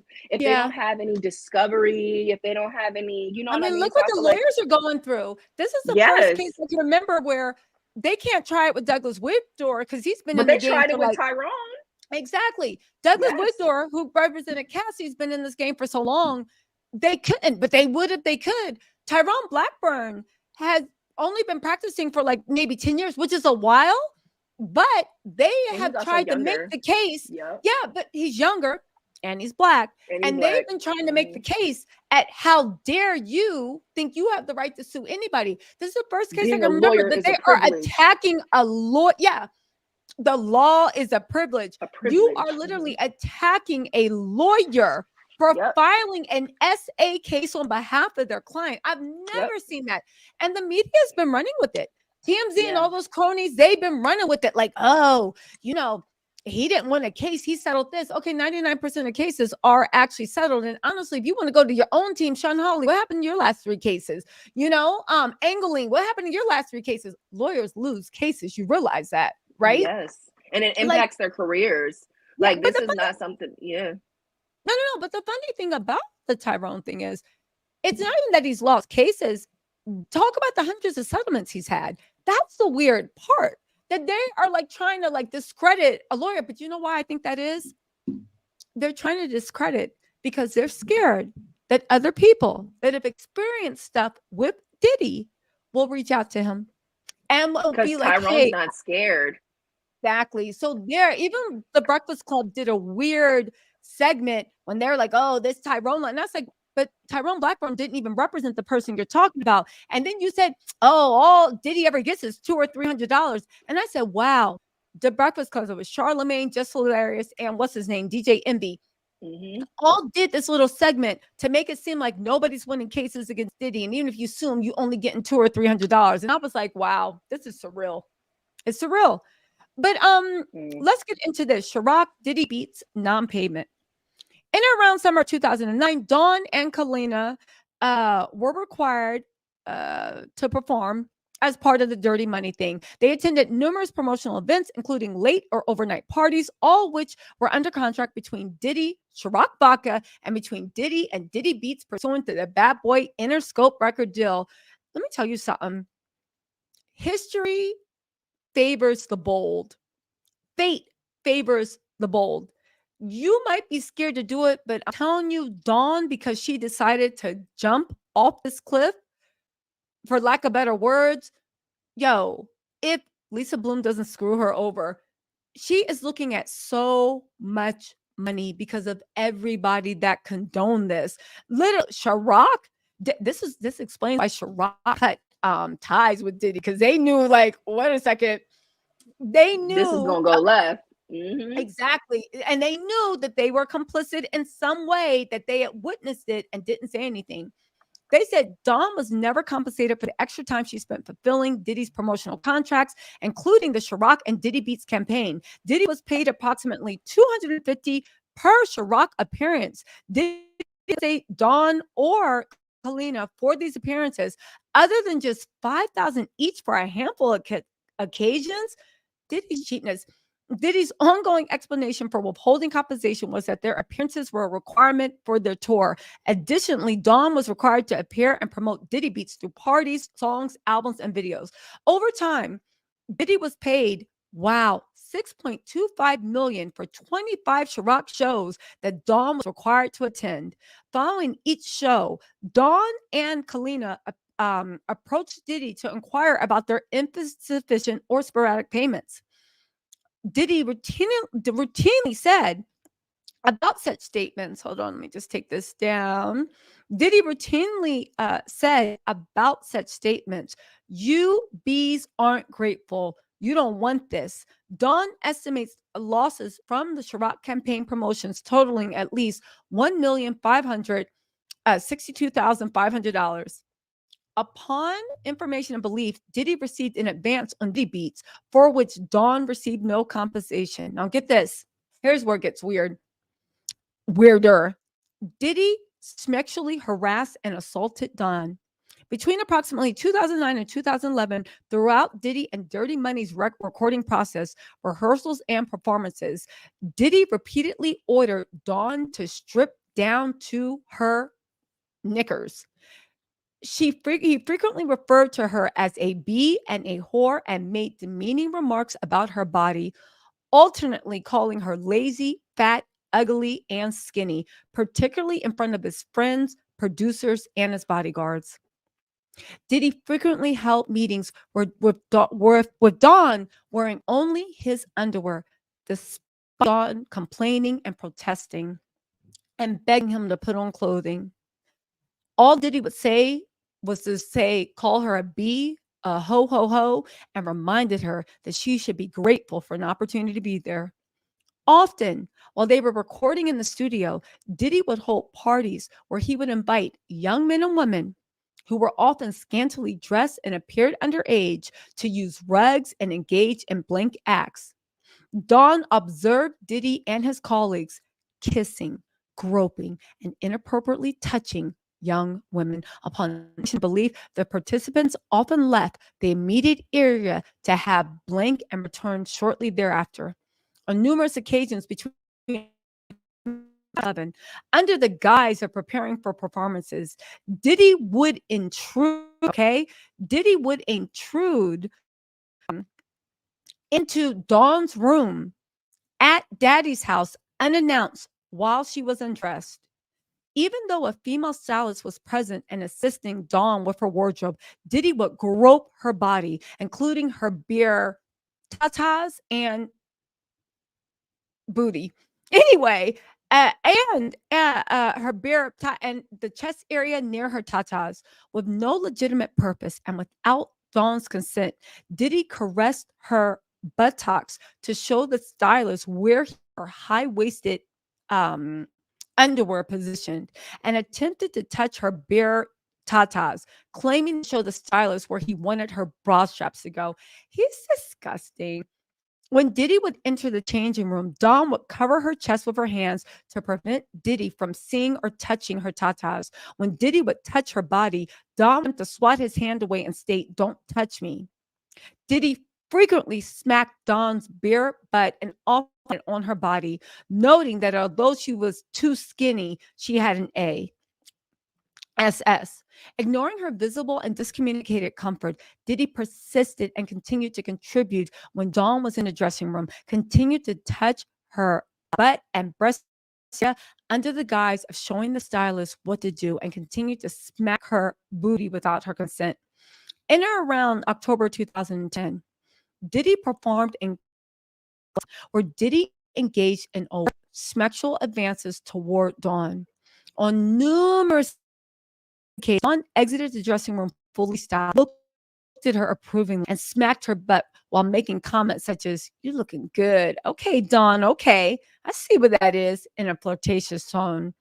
Each time, Dawn moved away and said, "Don't touch me." But he ain't listen. On their last night in Glasgow, you guys listen to this, crazy. On her last night in Glasgow, Dawn witnessed Diddy and several other males, oh my God, other males running a train, okay? Running a train on Diddy's female assistant at the hotel pool and went to her hotel room. Now, the fun is 2009, 2011, is that the Capricorn Clark era? Who was his assistant around that time? Do you have any clue who his assistant might be around that time? I wasn't around then. I don't know. Yeah. I know that there was KK Capricorn wasn't around Clark. that yet, was she? She wasn't around yet. Christina? I'm gonna have to research that because I don't want to put Capricorn's name in anything that I know whatever. So Capricorn I'm was not also, saying she was an Capricorn Clark. assistant too. She was, yeah. Yeah, she was. I'm not sure. She mentioned her early. She mentioned her earlier in the article as Diddy's female assistant. Now, Diddy might have other female assistants, but it is odd that Capricorn Clark left and never returned. Someone said Bentley. Fonward Bentley. No, they're saying that. No, I feel you guys on that one, but it said Mr. Combs' female assistant. They literally said that it was a woman. So I wonder who that was. Do y'all know who Farnsworth? Oh, that's right. Lisa Bloom also lost Sierra Marie's case, just to let you know. That's when she was suing 50, and she had a good case, and 50 did report that, and she ended up owing him $50K. It was weird. It was weird. It was weird. Capricorn was on the band looking up the years. Yeah, listen,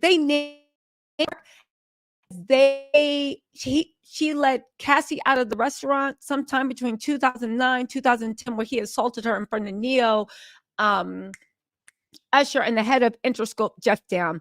Okay, fine, you have that. And now they're saying female assistant. I don't know. Anyway, Capricorn Clark did go on an Instagram rant, a very powerful one, about the things she saw, what she did, and how the record industry is evil. I believe her connection to the record industry was Diddy. They said on their flight back to the United States the next day, this is after they saw the train at the pool, Dawn asked Diddy where his assistant was. Diddy replied, "I don't give a F where that B is." Dawn later learned that Diddy had taken his assistant's States, leaving his assistant in the UK. What? Yeah, this is crazy. So not only did he let his friends, I just need you guys to process this. He flew his whole crew out to the UK. He let his friends, or I don't know if he let, but his friends, wait, I'm sorry, not just Diddy and several of his male friends, several other males, running a train on his assistant by the pool. Dawn left and ran to her hotel room. Now, we do not know if that woman was inebriated, if she was drunk. We don't know why, but it happened. The next day, Dawn was like, yo, what happened to your assistant?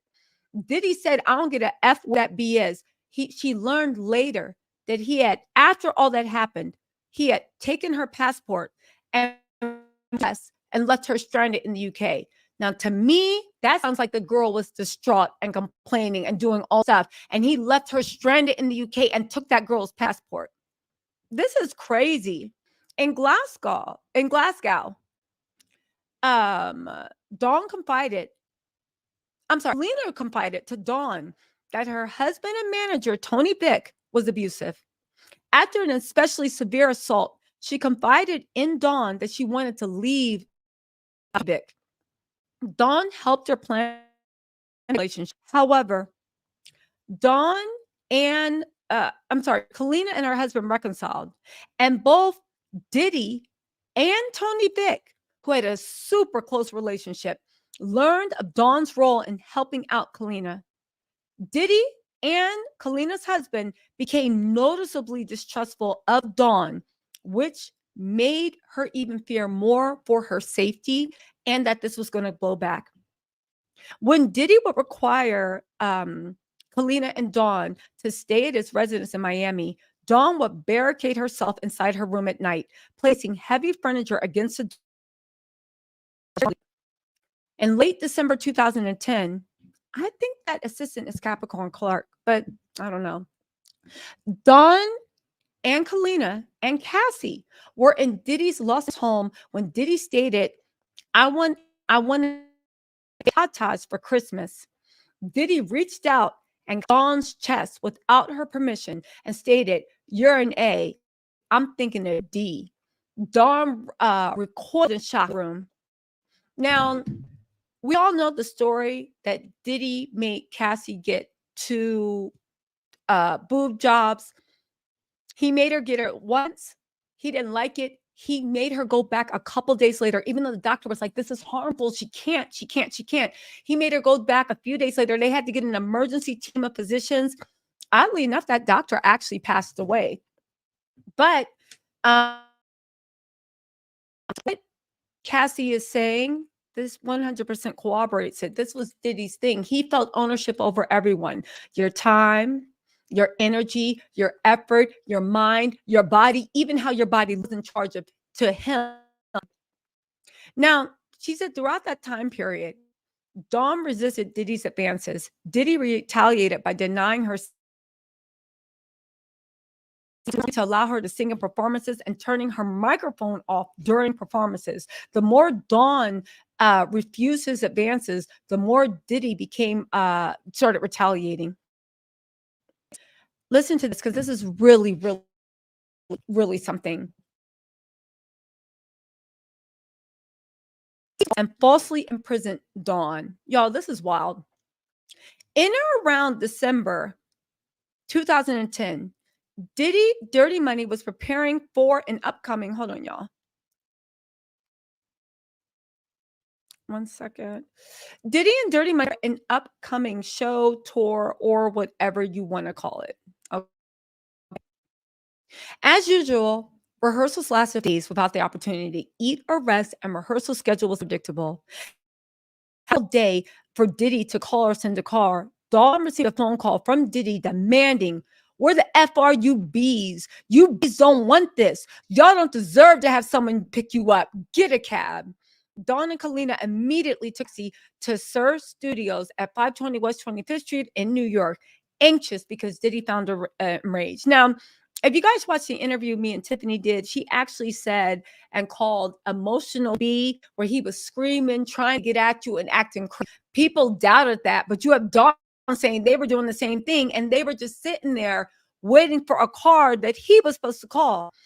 Diddy seems like an emotional terrorist. He loved keeping people like not knowing which way to go. Upon their arrival at SUES Studios, Diddy and Harvey Pierre were waiting for them in the lobby. Diddy screamed obscenities at them. Where the F were you bees? You bitches don't want to win. You don't want this. I'm so tired. Dawn noticed that people in the lobby embarrassed Dawn asked Diddy to stop swearing and calling them bees in front of everyone. Y'all, they were like, yo. But again, I bet you anything, Diddy was trying to make an example out of them to terrify everybody else that was in the lobby to work. He loved making examples out of people.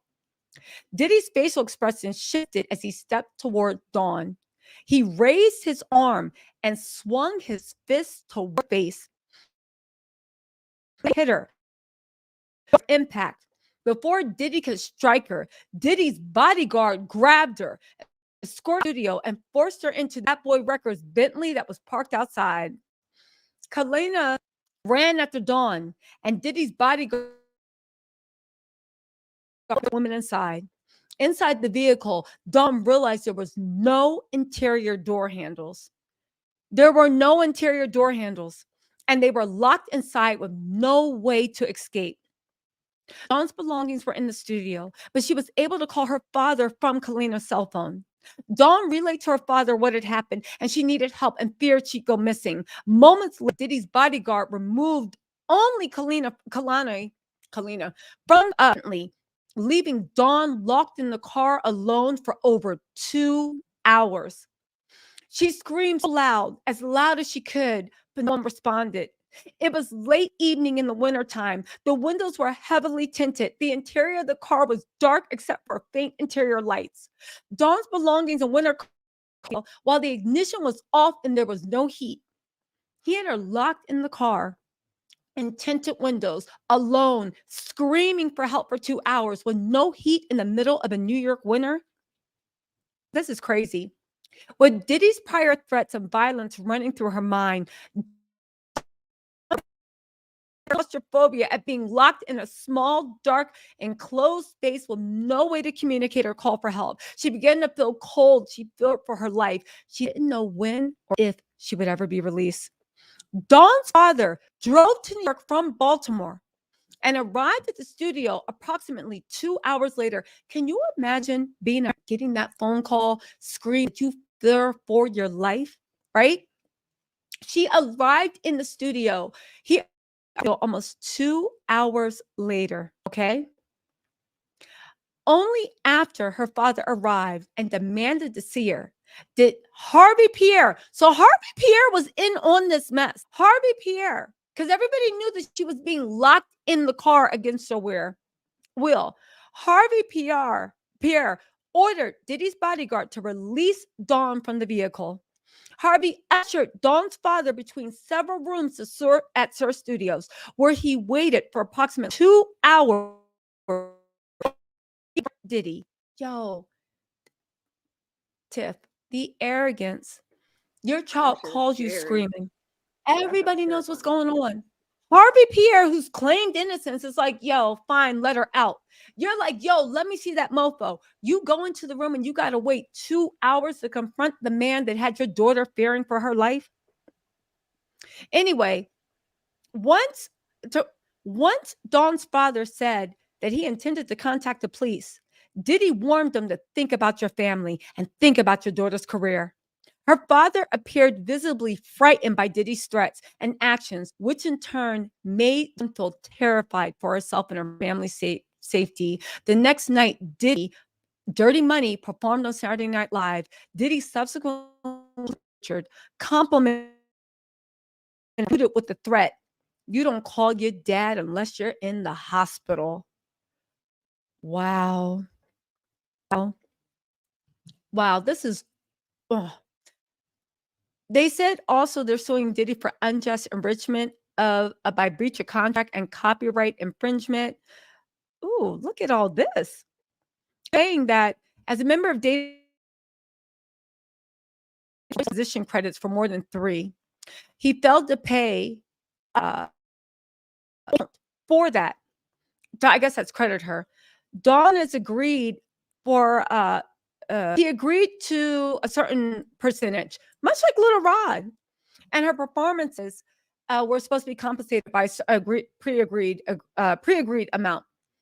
Let's see. They breached contracts and infringed her copyrights, all which was unjustly enriched Diddy. As a member of Dirty Money, performances recorded for over 9 songs. She had composition rights and credits on more than songs, failed to pay or account for that.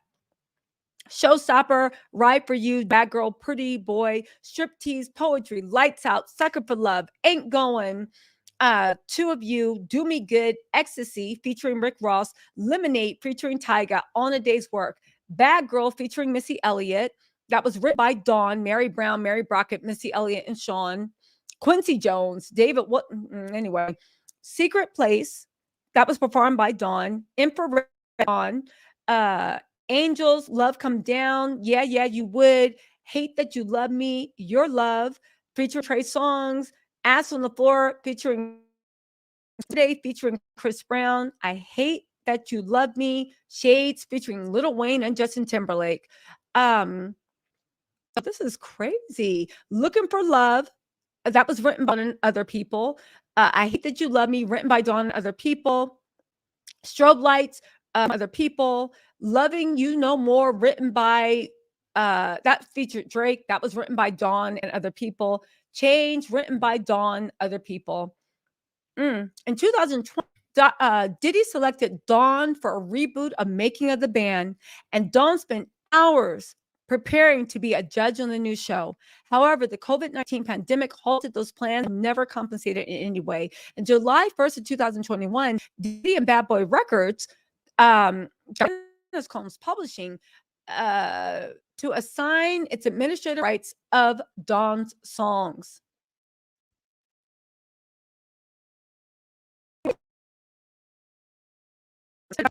Diddy and directed by Janice Combs Publishing. He directed to assign its administrative rights for Mr. Tom. So I guess they told Janice Combs to give administrative rights to Diddy. This reads weird. I think they messed up. Here's what it is. So they, in 2021, they agreed to give their rights to Dawn. The assignment signed by Dawn on October 2024 purported to credit through a semi-annual accounting Dawn's royalty account for all these compositions and songs. However, no statements were ever provided, no payments were ever made, and no reversions nor assignments were ever recorded with performing rights organizations or other royalty defendants. Wow. Defendants have wholly failed to account or pay Dawn as agreed for her composition or performances in breach of the assignment and have thereby infringed her copyrights, resulting in defendants being unjustly abridged. Now, Tiffany, I want you to hear actually weigh in on this, because they worded it really weird, but basically there's like a billion song titles about where she was going to be credited, this and third. Interestingly enough, she signed this assignment on October 22nd, 2024. Unbeknownst to a lot of people, Cassie was actively negotiating with Diddy behind the scenes. It's funny the way Dawn is adding color to what was going on behind the scenes from the artist's point of view. Everybody said, oh, Diddy gave publishing just so nobody could go sue him. But how crazy is it that he had these people enter into these contracts and never paid them a penny? Never paid them a penny. What's your take on this? I mean, that's the music industry. That is the music industry. You fighting to get your accounting. You're fighting to like make it make some sense. And then our money is all over the place, like how they were talking about with like things being registered with performance rights organizations. And the way that works is like, you know, the label is the one that does that. Like artists, you don't even have any control over that. Like as a writer, like you don't even have control over those registrations, so they can easily be registered wrong. I've gone through this myself, where you're registering it correctly or somebody's name is on it that's not supposed to be on it. They getting all your money. Like it's very common. And so I'm not shocked. Honestly, I didn't know that Dawn wrote on so many of those songs, but that makes it even worse, man. It's like, you know, like she's an artist, she's a songwriter, like she just trying to do her job. Like she should be able to provide for herself. I can't stand when like people try to make excuses or like, you know, oh, she just needs to be grateful. For what? She didn't get paid. Do you go to work to get paid so you can pay your bills. Like, we're True. not making music just because we love it. It's a Yeah. career path. And like, you know, and it's really challenging to chase your money down. And but listening to what you just read, I feel like she might mess around and have a case for real though with all of that. Like, it's like if she's never been compensated for any of it, and Yeah. if they can prove that she's never been compensated for it, because they're the ones that are supposed to be responsible for making sure all those things are correct. You know, and that's the whole point of a publisher, is for them to handle your admin and for them to Mm. make sure that your money is being collected, your things are registered correctly, all of that. That is their job. And so, and then the other thing is, what I wonder is, if she didn't get paid, where'd the money go? Because somebody got paid. The money is not generated. You get what I'm saying? So it didn't You're go like, to so the her. money's there. Yeah. Where did the money That's a go? good point. You know what I mean? Because listen to this. This is how he runs game. He loves dangling a carrot, right? Because while all this is going on in the background and she's negotiating, in the summer of 2003, Diddy's new record company, Love Records, tendered a contract for negotiation to Dawn for the song entitled Deliver Me, embodied as track 3 on the Love album, officially released September 15, 2023. Upon information and belief, right? Wait. There's an error in it. So she signed it October 22nd, 2023. Because I'm like, we haven't even gotten to October 2024, right? Had me thinking, like, wait, what year are we in? Anyway, but listen, while he's doing all this, dangling a carrot in front of her face, he's also negotiating with her to come back on the Love album and lay down some vocals. Like you said, she needs money, she needs this. She's keeping herself at a distance, right? Upon information and belief, Deliver Me sold well prior to Diddy's legal troubles in November. That's when Cassie bombshell dropped, okay? Continuing to the present, Dawn sought to establish her rightful percentage as a 21% composer on Deliver Me, much like what Little Rod did, right? Diddy personally called Dawn and left the voicemail complaining about her fair requests. Oh, I know she got that voicemail. Upon information and belief, Diddy directed his attorneys to avoid confirming the compensation percentages on the song and, in fact, list composers who took part in composing the song. As a result, the contract was never signed by either Dawn or Love Records. Nevertheless, Dawn obtained a copyright registration certificate on a timely basis. Said registration lists all claims as agreed when the song was created in 2009. The registration is filed separately in the court, and so Dawn's claim by Diddy. Ooh, she got a case. She has a case. Woo, Diddy. Where are we at? All the money that they can actually add up.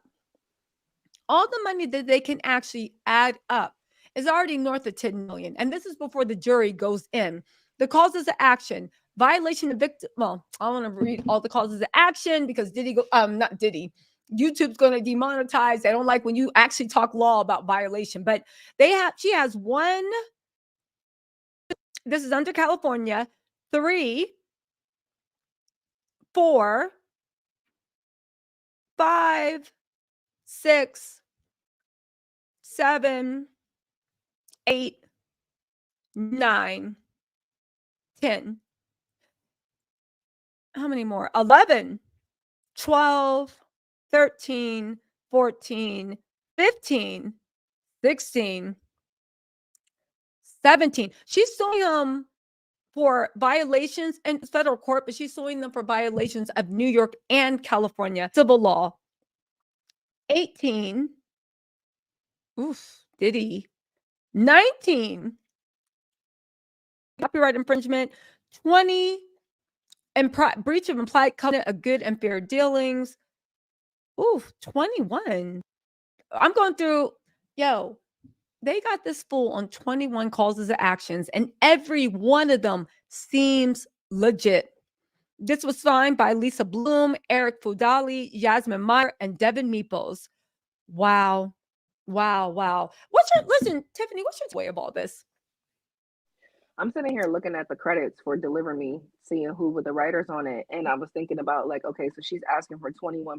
So basically, when you do when you do a song, right? Like, so say me and Tisa do a record right now. There's 100% of a pie now that we have to split. So if me and you wrote the song equally, whatever, I got 50%, you have 50%. Now I'm looking at the writers that are on Deliver Me. So Puff is one of the writers. Dawn, Kalina, and Busta Rhymes. So it sounds like Dawn probably wrote a healthy part of the song. So her asking for 21% or whatever is probably justified, just looking at the number of writers that are on the song. And then I'm looking at who produced it. Did you look at who produced who produced it? No, I was about to get into it really quick. Lil Rod. What? Exactly. Yeah. I'm like, just let you guys know, if anybody wants to reach out to me, my email is Tisa, TISATELLS @gmail.com. Okay, so go on. I'm looking at the producers. It says Diddy, Stevie J, Jay Dilla, and Lil Rod made it. So wow. So let me see. That's 4 producers including Puff, and then 4 writers including Puff, right? So you've got 100% of a song to split. Now, typically in urban music, the producer share, they take their 50% and split it up between the producers. The songwriters have 50% and they split it up between the songwriters, right? So if I'm looking at the writers, it's 4 writers. I highly doubt, I'm not saying Puff didn't write on the song, but I highly doubt that he was in the booth doing melodies and coming up with lyrics and stuff. Like, I could see Dawn doing that, right? So it's most likely Kalina and Dawn wrote this record. Busta Rhymes probably wrote his feature. He didn't write the song, he probably wrote his raps. And so, I mean, but this is common though.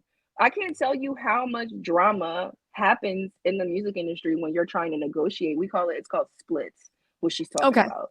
When you're trying to negotiate your splits, which is just your ownership of the song, right? What part of it you did so that you could be paid for it and it be registered correctly so that the performance rights organization can pay you 21% of the performance rights royalties, so that your publisher can pay you 21% of the mechanical royalties, so that you understand what I'm saying? So yeah. So, I mean, just looking at who all is on the record, I don't know. To me, I'm gonna, after this, I'm gonna go listen to it, because it just is kind of like, you mad at her for this is you people, they be so mad at you for negotiating. Dawn, if Dawn has rights to her composition, she wrote the song. You know, and so for it to be like, oh, I'm mad at you, and I agree with you. I hope she still got that voicemail. I'm sure she does. But it just is like, it shouldn't be like this. It's like, she hasn't been paid for all this time, and you're gonna give her crap about this when the truth of the matter is, you lucky she even on your record in the first place. You know that part. You lucky she even picked the phone up and said yeah, and I'm pretty sure it's not because she wanted to. I know so many people that have worked. I'm sitting here looking at the credits and I'm like, I know so many of these people. And I know so many of these people, all of these people did not show up to this because they wanted to. They showed up to this because these are the opportunities they have. When you only got three shots, and all 3 shots are all corrupt.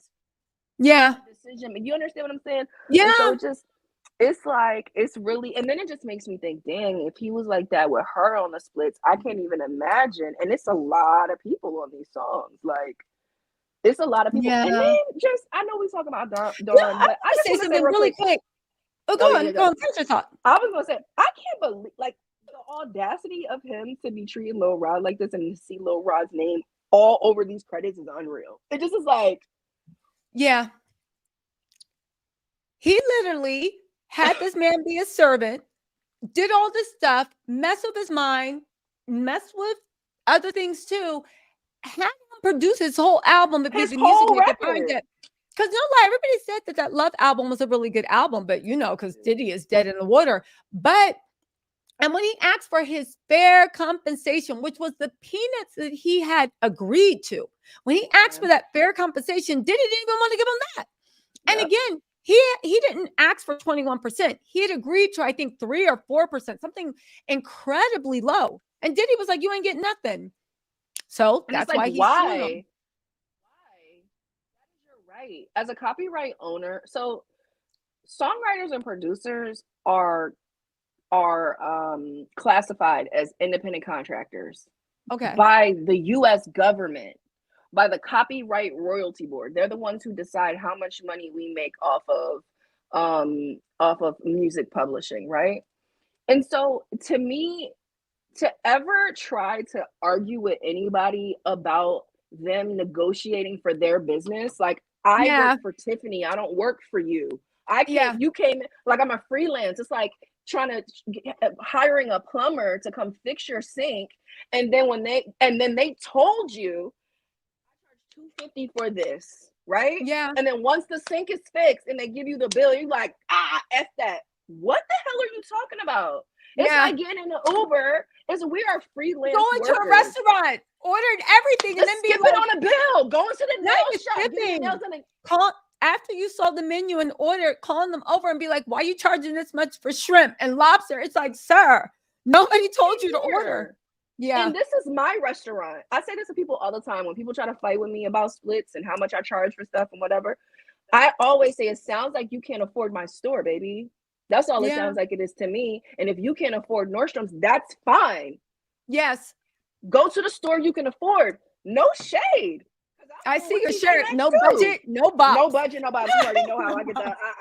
But you know what I'm saying? And it just, to me, this is something I'm really passionate about, obviously, right? This is my work at this point of fighting this exact fight, because it is just like, I don't work for you. And then if I do, you need to treat me like an employee, which means, where's my medical insurance? Where's my overtime? Yeah. Dawn's talking about being in the studio for 48 hours. If she was if she was technically classified as an employee, they wouldn't be able to pull none of that stuff. Yeah, they would have to pay overtime. They would have to pay time and a half. They would have to pay medical insurance. There would be HR to be able to have these conversations. There would be so many things in place to deal with all of this stuff. But it is such a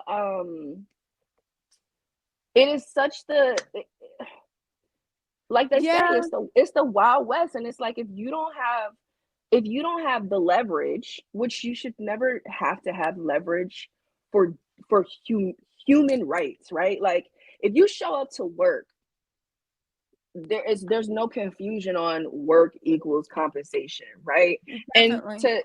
And to have to sue somebody, to have to put your life in danger, and then not even just that, but also to blow your career up. Because, be clear, like, they're like, I don't write songs like that no more, so I don't care. I'm not trying to get in the studio with Beyonce or whoever else. I don't care. So I'll say what I want, because I don't care about losing those opportunities.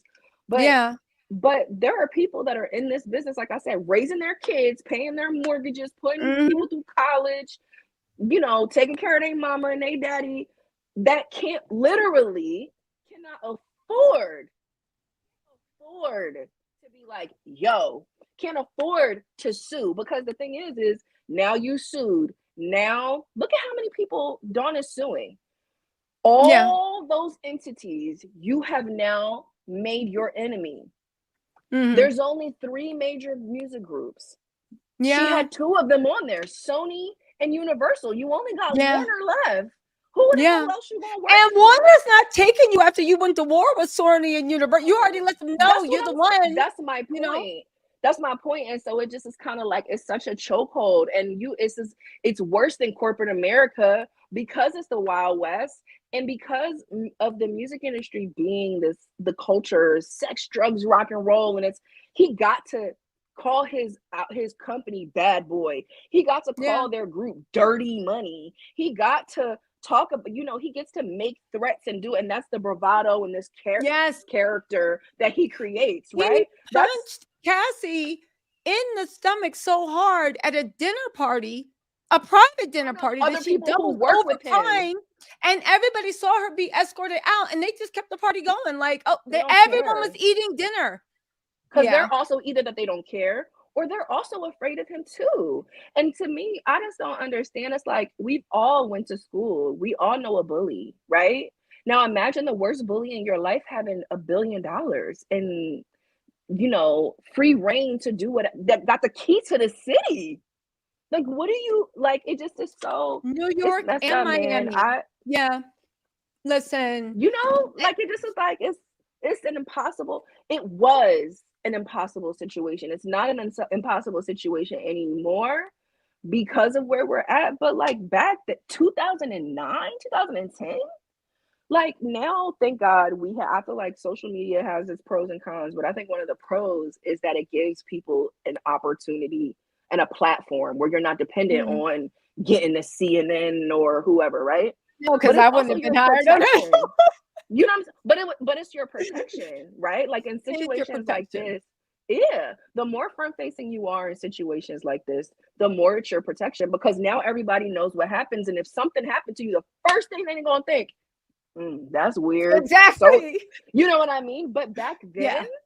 we didn't have TikTok and fine, we might have had Instagram, but that joint was just getting started. It wasn't, Let me tell you the something. It's culture isn't the amazing. same. It's to your point.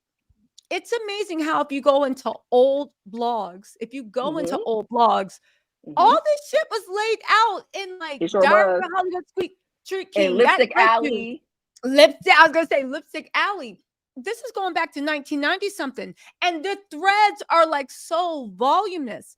And the fact that because, like you said, we don't live in. And honestly, I gotta say this. I think with the rise of social media, it does so many negative things, but it does so many, like you said, positive things too. I don't think R. Kelly, Harvey Weinstein, or even Diddy would be in any serious trouble if this was 1990, because Nope. it would have been an industry scandal that got quieted. And you walk into a restaurant, you don't know. Now that everybody got like their alerts on the phone, Diddy walk on the beach and you're like, oh shit, you know? Yup. But There's no way social to media, hide.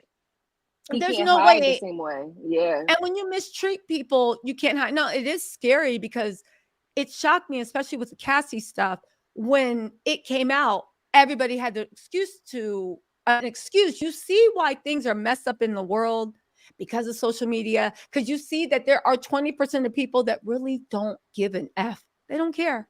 They don't care. They don't Mm-hmm. care. They're just like, whatever. You see that it's 15% that just begging for money. There are, thank God, the majority of people that's just like, that's not right. That's not on my watch. But then there's a lot of people that's like, I don't want to get involved. So It's you not see my why the business. world is, yeah, Mm-hmm. you see why the world is the way it is on social media. You see the microcosm and like the percentages, the splits of people. But also, yeah, to your point, Diddy would not be going through all this trouble if TikTok, if Tiffany, why don't you give a shout out to your YouTube channel? The trial for Diddy is coming up. Tiffany is going to be covering it. I'm going to be covering it too in some Girl, we all gonna be capacity. covering that. Yeah, we Yeah. all gonna be covering. We'll be doing joint lives. But Tiffany, why don't you give a shout out to your YouTube channel? You guys, Tiffany has been ringing the bell for Diddy for a while. She's trying to make real change. Please give her a follow, support her music. Again, a follow is free. Supporting is free. Why don't you let them know your YouTube channel and your Insta and what you're working on? And if you're watching this on playback, I'll put it in the comment section for you guys can just click on the links and easy peasy. Oh, I appreciate you. Well, you can subscribe to my YouTube channel. It's I am Tiffany Red. You can follow me on Instagram at I am Tiffany Red. I am obviously a songwriter and an artist, but I'm also an activist and an advocate. And I have been advocating about these issues from compensation to creating safer work environments in the music industry for the Mhm. last 4 years with my organization, the 100 Percenters, which is the T-shirt I have on right now with the No Budget, No Bobs. This is one of our our shirts. And yeah, like I said, this is work that's near and dear to my heart. This is the stuff that made me walk away from writing music and being an artist, not because I don't love it, because I love it, but I'm not willing to sacrifice the things that I've had to sacrifice um any longer, you know. And Yeah. so yeah, this is my life's work now, is to just try to make things better and give a voice to some of this stuff. And look, uh, having our own platforms and creating our own platforms is absolutely the reason why we're here, because the reality is this is not the first time that Puff has been in trouble. You've had Natania on your on your Yeah. platform. That already happened. She got multi-millions from him back in the day, you know. And he still didn't, but he didn't go to jail. No. He didn't go to jail for that. He didn't go to jail for Steve Stout. He didn't go to jail for Kirk Barrows. He didn't go to jail for, I mean, there's so many things that have already happened back then that prove that point of like, you know, without the pressures of the public. Like, I feel like the public plays such a big part in holding the media accountable and also holding our law enforcement and, you know, our government accountable to be like, yo, what are you doing? Like, you know, we're sick of this. So whether or not this guy is powerful and has money or not, y'all need to figure this out because, you know, so, yeah. It's a lot. It's a lot. And I feel you on that. Thank God for social media. Again, I laugh and joke all the time, but it gives a way for people, even in the chats, the way we all are a family and we can talk. And even the way when this trial comes, we can actually break down what we see, what we feel. It's not sitting there waiting for CNN and hoping that the newscaster is unbiased or they're giving the truth. I love the fact in social media that you can shop around and be like, okay, I like your vibe. I like what you're saying. I believe you. Okay. And you can get your own source of information instead of it just being one stream. But it is, we do have to say that as much as people say like, oh, reputable news agencies and reputable this. And yes, they are reputable and they for good reason. But let's not forget that these people that gatekeep and control industries, they looked the other way for years when all this was going on. And as much as these people wanted to make it seem like it, well, I remember in the beginning, you bloggers, you black bloggers, you this, you're that. And yeah, I took it personally because I said, oh, how dare you, right? But I remember when they tried to turn it at Charlemagne, it's the black bloggers hating the Breakfast Club. I remember in the beginning when they just thought it was only Cassie and this could be shoved under the road. The way they tried to make it seem like everybody coming forward to tell their story was either jealous, bitter, a hater, or wanted money. And now that we stuck through it and people were able to find the truth, now people see what it is. It is a monster that was allowed to feed on everybody in the village because he was bringing gold for everybody. And the part is, the sick part is, Tiffany, and you can attest to this, he wasn't even the way he was bringing everybody gold is that when everybody's supposed to be getting their fair share, he would screw everybody out of what they were due. The record company could get more, he would get more, and then they just kept letting go prey on people. So they were like, yeah, keep going, and they allowed it to happen. If we know this, if Lipstick Alley or everybody's lawsuit says the same thing, the beatings happened in broad daylight. So many people around. It was restaurants. It was public. Do you honestly think, again, people y'all run to me all the time, right? And thank you, tisatells@gmail.com. Run to me to tell me stuff all the time. You are welcome and embraced here. But I'm just a small blogger. You can't tell me they haven't gone to bigger platforms, bigger organizations, sent in anonymous stuff to the Washington Post and the New York Times and all this stuff over like 20 years. You can't tell me the fact that, just like with Harvey Weinstein, everybody was talking about what he was doing.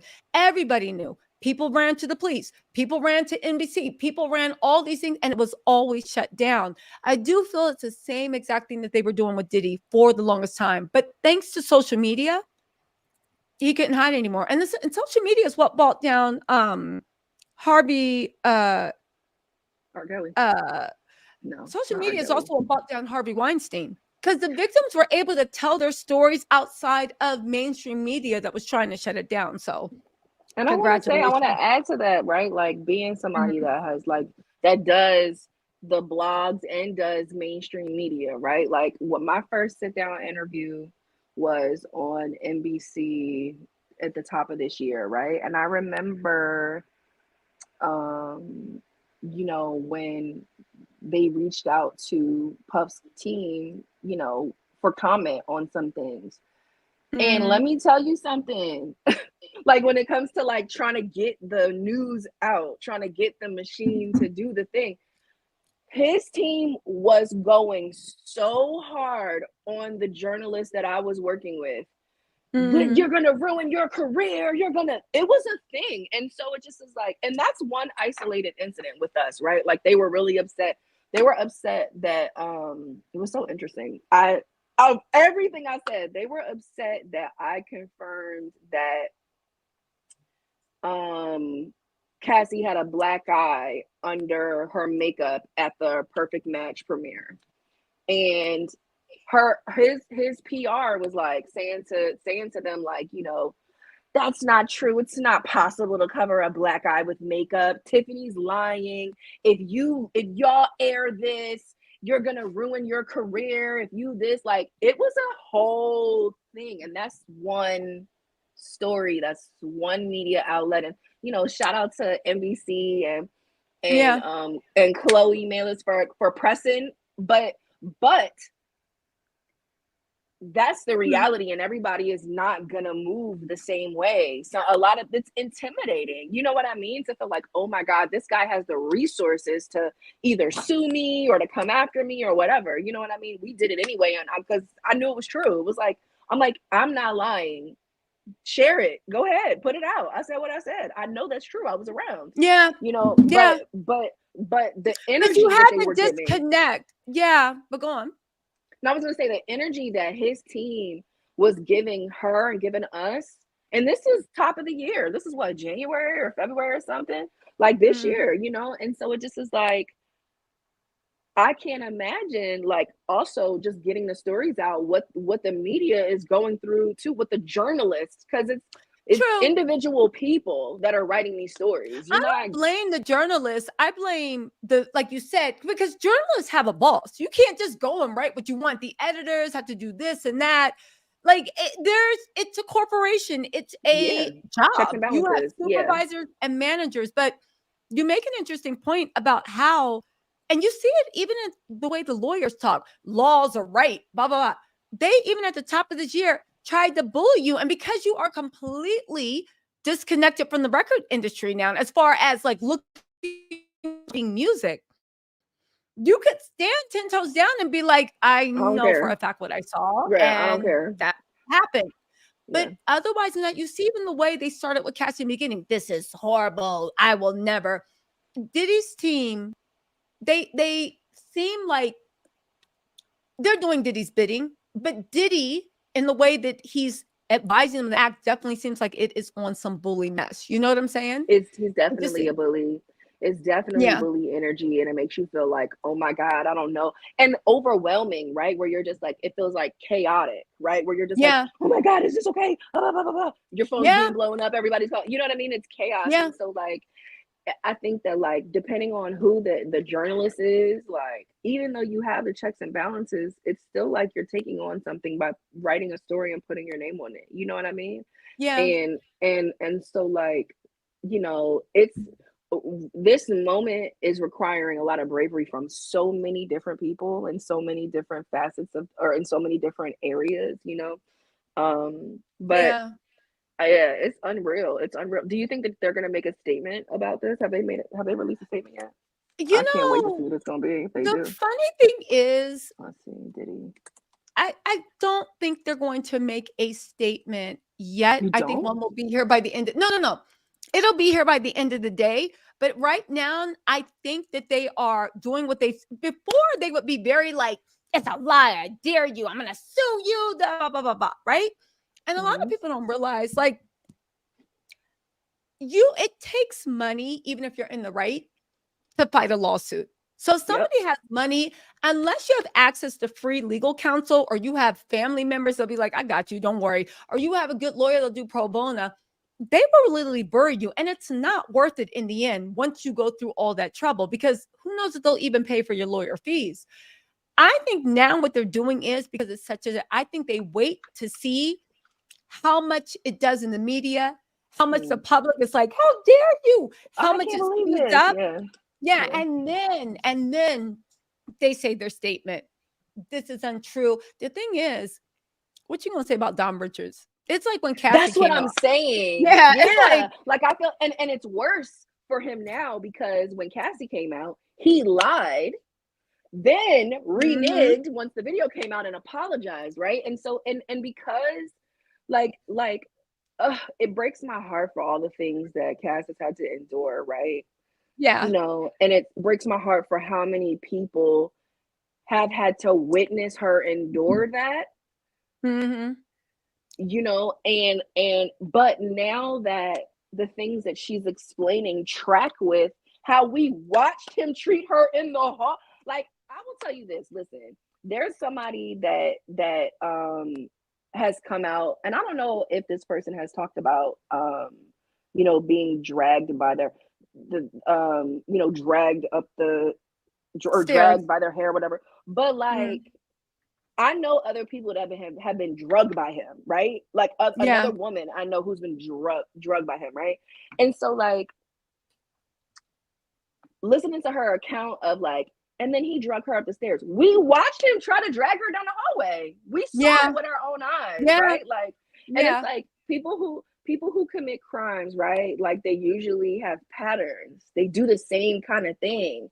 Grab you by Mhm. his thing Yes. is grab you by your hair, drag you, do the, Well, you know what I first mean? he He has throws something patterns. first. He throws Yeah. something first, then he kicks you, and then he To drags. destabilize you. Yeah. Exactly. Yeah. Yeah, No, it's and funny. so how's he gonna what's his statement gonna be with this? That's why I say I'm happy she came forward because she's extremely credible because Super of her credible. association with him. Yes. Yep. She's been around a lot of shit. She's been around for a long time and she was one of Yep. his artists all the way up until this last record. And so it just is Yeah. kind of like, what you gonna say, bro? And Aubrey has been rah, rah this whole Wait, you're time. So it's giving. Aubrey's Can you hear me? what? I I said, can and hear you now. Aubrey has been rah rah this whole time, She has. you know what I mean. And so it just is kind of like, it's kind of like bringing more things into focus, solidifying Aubrey's counts. Which I mean, it's obvious Aubrey ain't even let the clip go yet. She ain't even said. She's never even for real told her story yet. You know what I I mean? hope And so Aubrey does. And this I is hope the she does sad too. thing. Like you said, I don't think with Aubrey, like you said, there's so many people where the statute of limitations might have expired. But I hope one day she does just share it just to be like, and F you.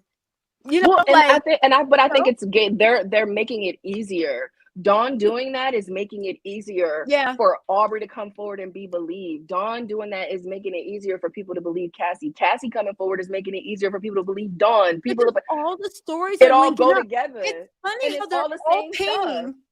Yeah, it's the same picture and everybody's adding their own color to it. I love that. I love that. Like at the end of the day, I hope anybody that has a lawsuit against Diddy brings it up because the money's going to be gone. The money is going to be gone soon. I don't really think there's that much money left.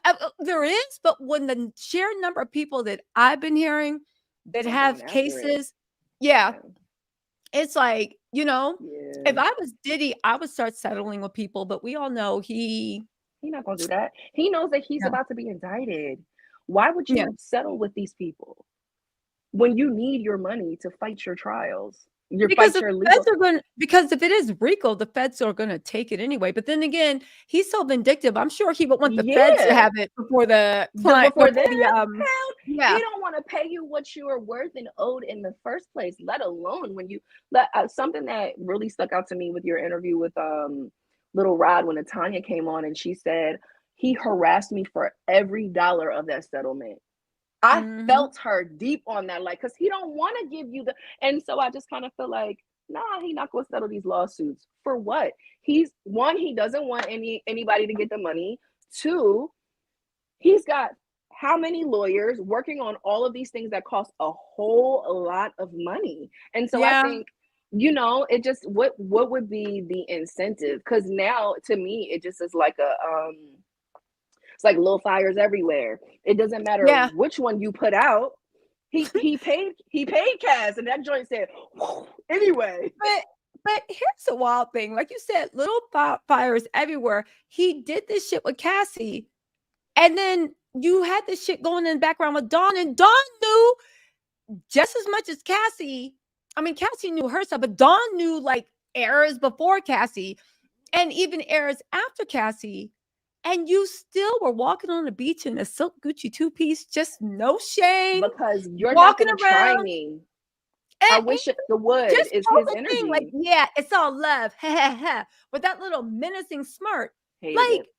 you really Hated think it. this is a game? I rarely root for, that's not true. I always root for the devil, but I rarely root for like someone to spend the rest of their life in jail. Because Yeah. usually I'm like, come on, like that. But when it Yeah. comes to it's like this, where violence in people's lives, I hope you spend the rest of your life in jail. And you know what? I know I feel sorry actually for anybody attached to Diddy, and this goes for his children too, because Mhm. at the end of the day, everybody around Diddy, their lifestyle is built on the pain and suffering and Mhm. violation and maybe even murking of others. And Mhm. even though it sucks because they are innocent, you know, and I don't care what anybody says, he can play that loving dad mess all he wants. My experience in life, if somebody's a monster, they're a monster to everybody. It's just, who do you see it, right? They might be acting like best dad in the world and oh my God, thank you. And at the end of the day, they get in the same treatment, even worse, because I look at you as like a protector and a provider and my dad. So when I look at his kids, it's like it sucks because you guys had him unfiltered at home when he didn't have to wear a mask, right? Yeah. And on top of that, your lifestyles are benefited by stolen money, basically. Yeah. Stolen And money and money from the blood, sweat, and tears and bodies of people. And it's kind of like it's mm, going to have to be returned to the people that earned it and deserve it and the kids now. And also, they've been raised around someone where it's a skewed thing of life. The same way everybody's telling a story about how they saw the most insane stuff happen and they just learned to accept it. Imagine what the mhm. kids are going through. I really do. And Man, again, this isn't even me being shady. I really do feel sorry for his children. his They are, children. I do too. you know, and now when I I think do about too, even that man. Young Miami stuff and her being like, he made me feel safe and sit in my womanhood, I look at Dawn. I look at the way Right. that And it's she, like, how? no, but How? listen, I now look at the thing. I think sometimes you don't know you a victim until you Mm, are a victim, you know, and you accept it because you think there's something in it for you. Everybody has their own motivations and people yeah. accept abuse all the time. Yeah. But much like Young Miami's talking this is what what's her name said. Dawn said when she left Diddy, when she first left Dirty Money, and she was fighting, fighting, fighting, and he finally let her out of the contract. Mhm. She said, Diddy has been very supportive of my journey. He actually recently let me go from bad boy, and he didn't have to do that. He could have just been how everyone accuses him of being and kept me bound by contract. There's no drama. It was a business decision, one made amicably, and I thank him for that. Now I want to make him and bad boy proud for believing in me. An unborn baby knows this is from that grape juice. They commented, this is back then in 2000 something. An Okay. unborn baby knows Diddy and Bad Boy have been the whackness for the last 10 years. As such, this comes as a little surprise. Worse than a label that has no talent, Diddy and Bad Boy have developed an uncanny ability of assembling a host of great talent, only to take a double dump over them, leaving them Mm, worse for wear and virtually unsignable once he finally lets them go. C112, Sherry Dennis, Danity Kane, to name a few. Here's hoping Dawn, who is immensely talented, does not suffer the fate. This was a blog article from that grape juice dated back in like, I think it was 2000 something, 2010 or something. And even then, he was like, you got to be kidding me. But again, she signed it and she said this. But like you said, you got to do it. Am I going to be blacklisted? I want to go do my own thing. I just want to be away from this craziness. So it makes me look at oh, Young Miami as like, we can all see that, in my opinion, you're not being truthful, Young Miami, but because what you're were in all the those center tears of it. for? You could tell something's up. I feel like she was. Mhm. That's what I felt when I saw her crying in the interview. I just thought, dang, like everything she's not saying is coming out in her in that emotion. You know Yes. what I mean? Like Yeah. I feel like you know what I mean. Like Mhm. and I just like the more that this stuff comes out, the more it just is really hard to believe that she didn't endure anything. Yes. Even if it wasn't to the extent of No, being listen, drug up a steps and whatever. Diddy I enjoyed, I would say though, just a thing, because we talked about this, right? Mhm. If somebody had put a microphone in Cassie's face at the height of it But she'd have 2012. never said anything. Exactly. I Yeah, think no. Young Miami is still in the middle of it, and In the Diddy has a beginning. way of making people think he is a god among men, and it's not just psychological. You see Yeah. the party, this and Yeah. that. People know, you see, and you know, and Young Miami still needs to make it. She has 2 small children. She got kids, yeah. I think that's why Young Miami even said that she's in the thick of it. Just like when Dawn was in the thick of it, she was like, he's a great man. That's what Yeah. you do. That's what you say. Because once you see someone, industry giants in a room, and someone get abused and everybody just keep on clinking glasses and laughing. Once you see women being passed, young women that look like they're underage being passed out, and people are sexually assaulting them, and police are at the party that are hired to be the security. Yeah, you didn't see that part? In the parties in New York, I believe she said she literally was barricading herself into a room because there were busfuls of young women and what to her looked like underage girls being in at the party. Like, these women were passed out. They were doing what they wanted to them. They were guarded security. He played police officers to actually be and the police officers were being the security, looking around, seeing all that happening, not caring. And she ran to her room and barricaded herself. That's so terrifying. When you see that type of hold, you know, it is what it is.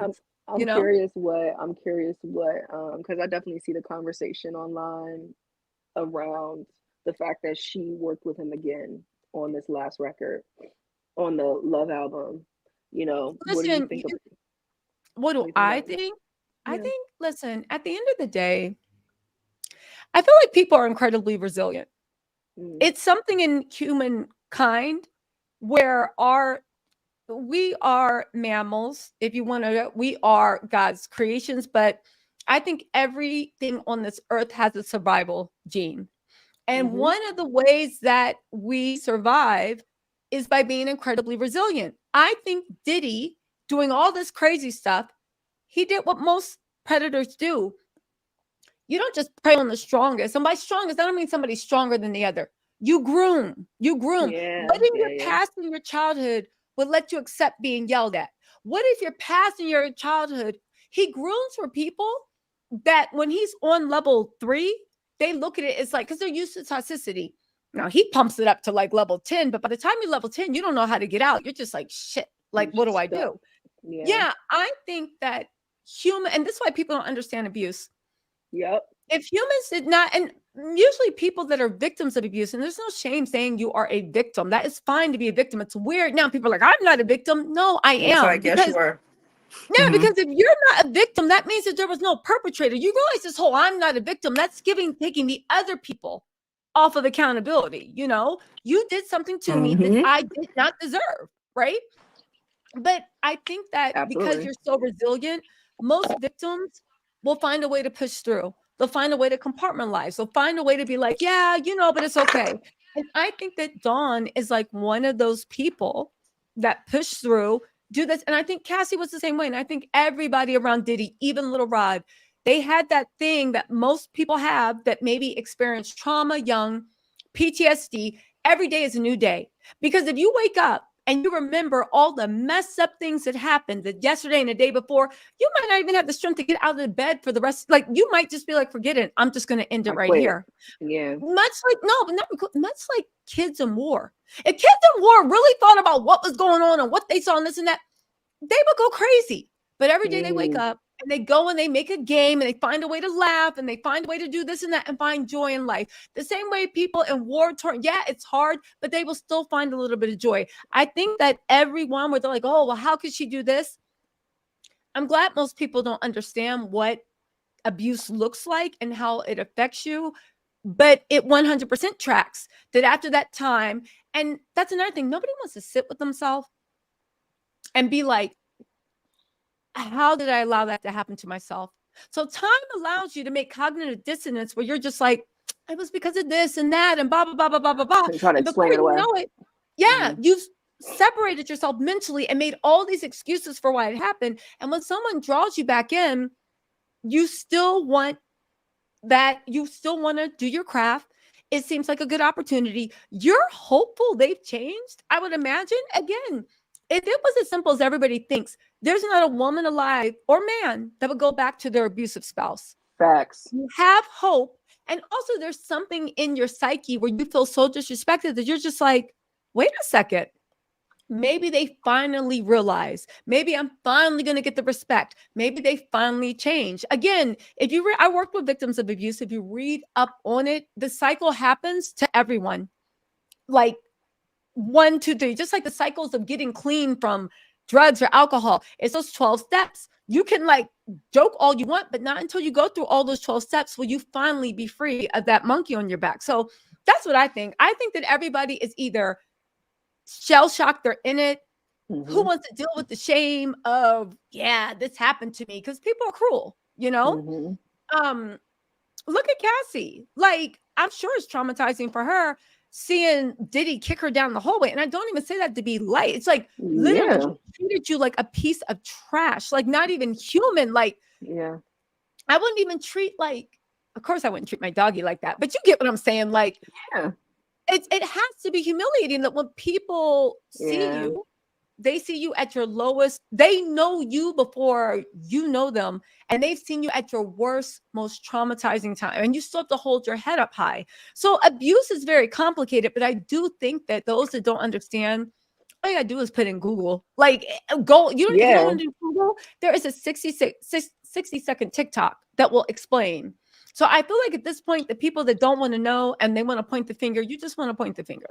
Probably because they're probably an abuser, or they're making excuses for an abuser. You know? So Well, and I think it's crazy because I feel like it's one thing when it's your abuser, it's another thing when it's also Puff is a resource of opportunities too. So it's not like it's just this. It's this and this and this and this, which makes it so hard. You know, I'm glad you brought up the cycles. You know, I believe it's the number of times it takes to leave an abusive relationship is 7. I think it's how many tries on average. And so like and so you know, it's a shame when it's just like you that dangle that thing, like, come on, you know, like it's all love, you know, we didn't change the energy, it's a new frequency, you know what I mean? But I've seen that discourse starting to happen, and I'm like, no, don't. I know she worked on the last project. I hear you. However, what you're saying, which is the cycle and the hoping things will change. Okay, I really need this opportunity. I got another project. Keep yourself safe. Like, all right, I'm gonna stay away from him. It became normal that she was locking herself in her room, putting furniture in front of the door every night. And she's like, I got it. It's cool. I'm fine. I got it. I'll do this. This is my process. And I'll cut the record and then I'll leave and then I'll this. So it's like, again, the streets have been talking about this for years. And I will say that the Diddy case and the R. Kelly case and the Harvey Weinstein case and a lot of these modern cases where the powerful people have been taken down. Again, yes, I'm on YouTube, so I'm, yes, I'm biased, but thank God for modern social media because for all the shit that happens with it, there's so much good that comes from it. And again, like who said it, the streets been talking about this mess for somebody in the comments said the streets. Was his assistant Susie Siegel in 2009? I'm gonna go research. You know, I'm gonna go on the thing. But thank God that the streets and and this started with the blogs, but thank God internet connected all the blogs so that now somebody in South Africa, shout out to Neil, somebody in South Africa can be reading the same thing as somebody in like East LA. And they're getting it. But thank God that the media, when they tried to shut this down, literally the streets picked it up, stayed with it. People came forward. And because of that, we are going to get some justice. So I'm excited about that. And I agree with you. I don't see how he's getting out of that Dawn mess. I can't wait to see his statement. She's so reliable. What's your statement? So Let's hear it. Yeah, it's like, Let's hear it.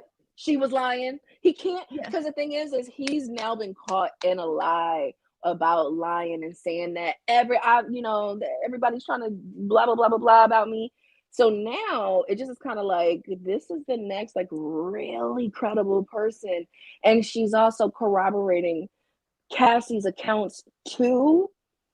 it's just like And corroborating Little Rod's accounts where she's like, I saw women, young women and girls, a lot of them who appeared underage. It's like everybody's saying the same thing. And she's the saying she same saw this thing. mess back in early 2000s. Yeah, man. I'm really interested to see And I'm what interested to see what them tracing his money, because you know, I think at a certain point, first he was probably getting women that were seduced by the glamour. Oh, Diddy, and he has the best parties.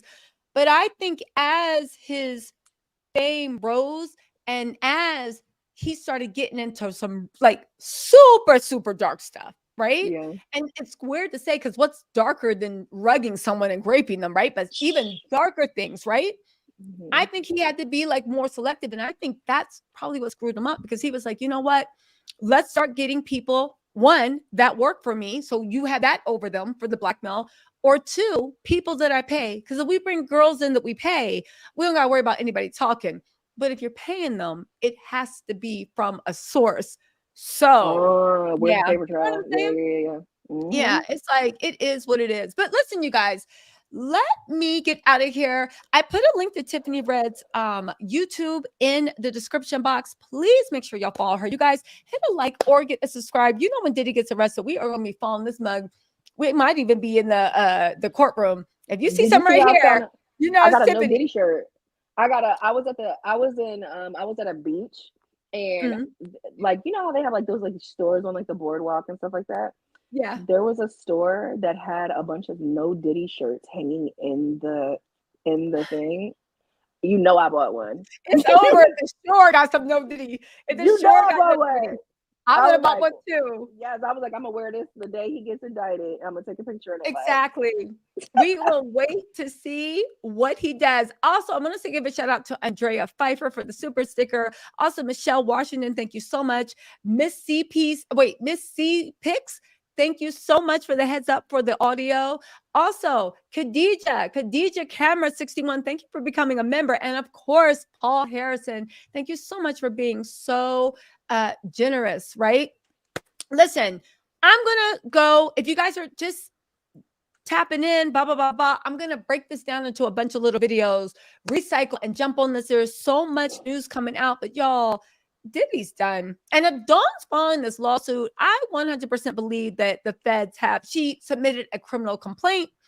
And I do believe the rumors that she will be one of the people testifying at the trial, you know?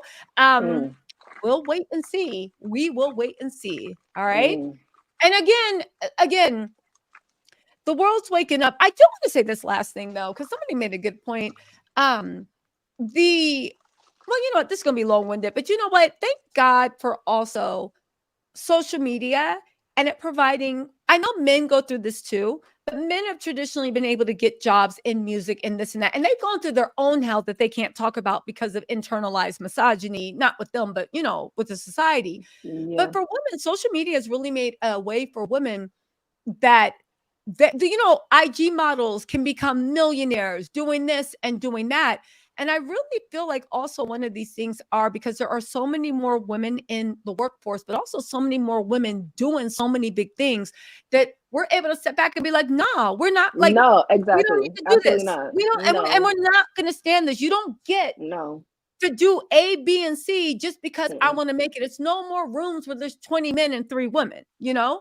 So listen, shout out. And I know men go through it too, but women have been traditionally kind of pushed out of the industry, and you know, they were tools of like a superstar producer and all this other stuff. So I think that everything that's changing in society and like that income gap kind of being shored up, and women and men now, actually I think women are out earning men in most areas now. Well, not out earning, but you know, we're coming to catch up. We're getting up. Yeah, we're starting, even though they're paying us 70% less, we're starting to catch up. So thank God for all that stuff kind of coming together and just letting people know it's not okay anymore, right? Yeah. But thank you so much, Tiffany. Listen, we'll have Tiffany back on. A lot of good things to hear about. And in all my Diddy videos today, I'm going to put the links to Tiffany in not just this description box, but every description box of video I do with Diddy. So you guys can click on her, subscribe, just show her some support. A follow, subscribe is free. And she is doing the work to really change the way things are. So shout out to you, Tiffany, and everybody else doing the good work. I really appreciate it. You're doing a good work too. Mm-hmm. I'm just running my mouth on YouTube. And but it's yeah, good work. definitely. And it's good work. Thank you, Tiffany. All right, you guys.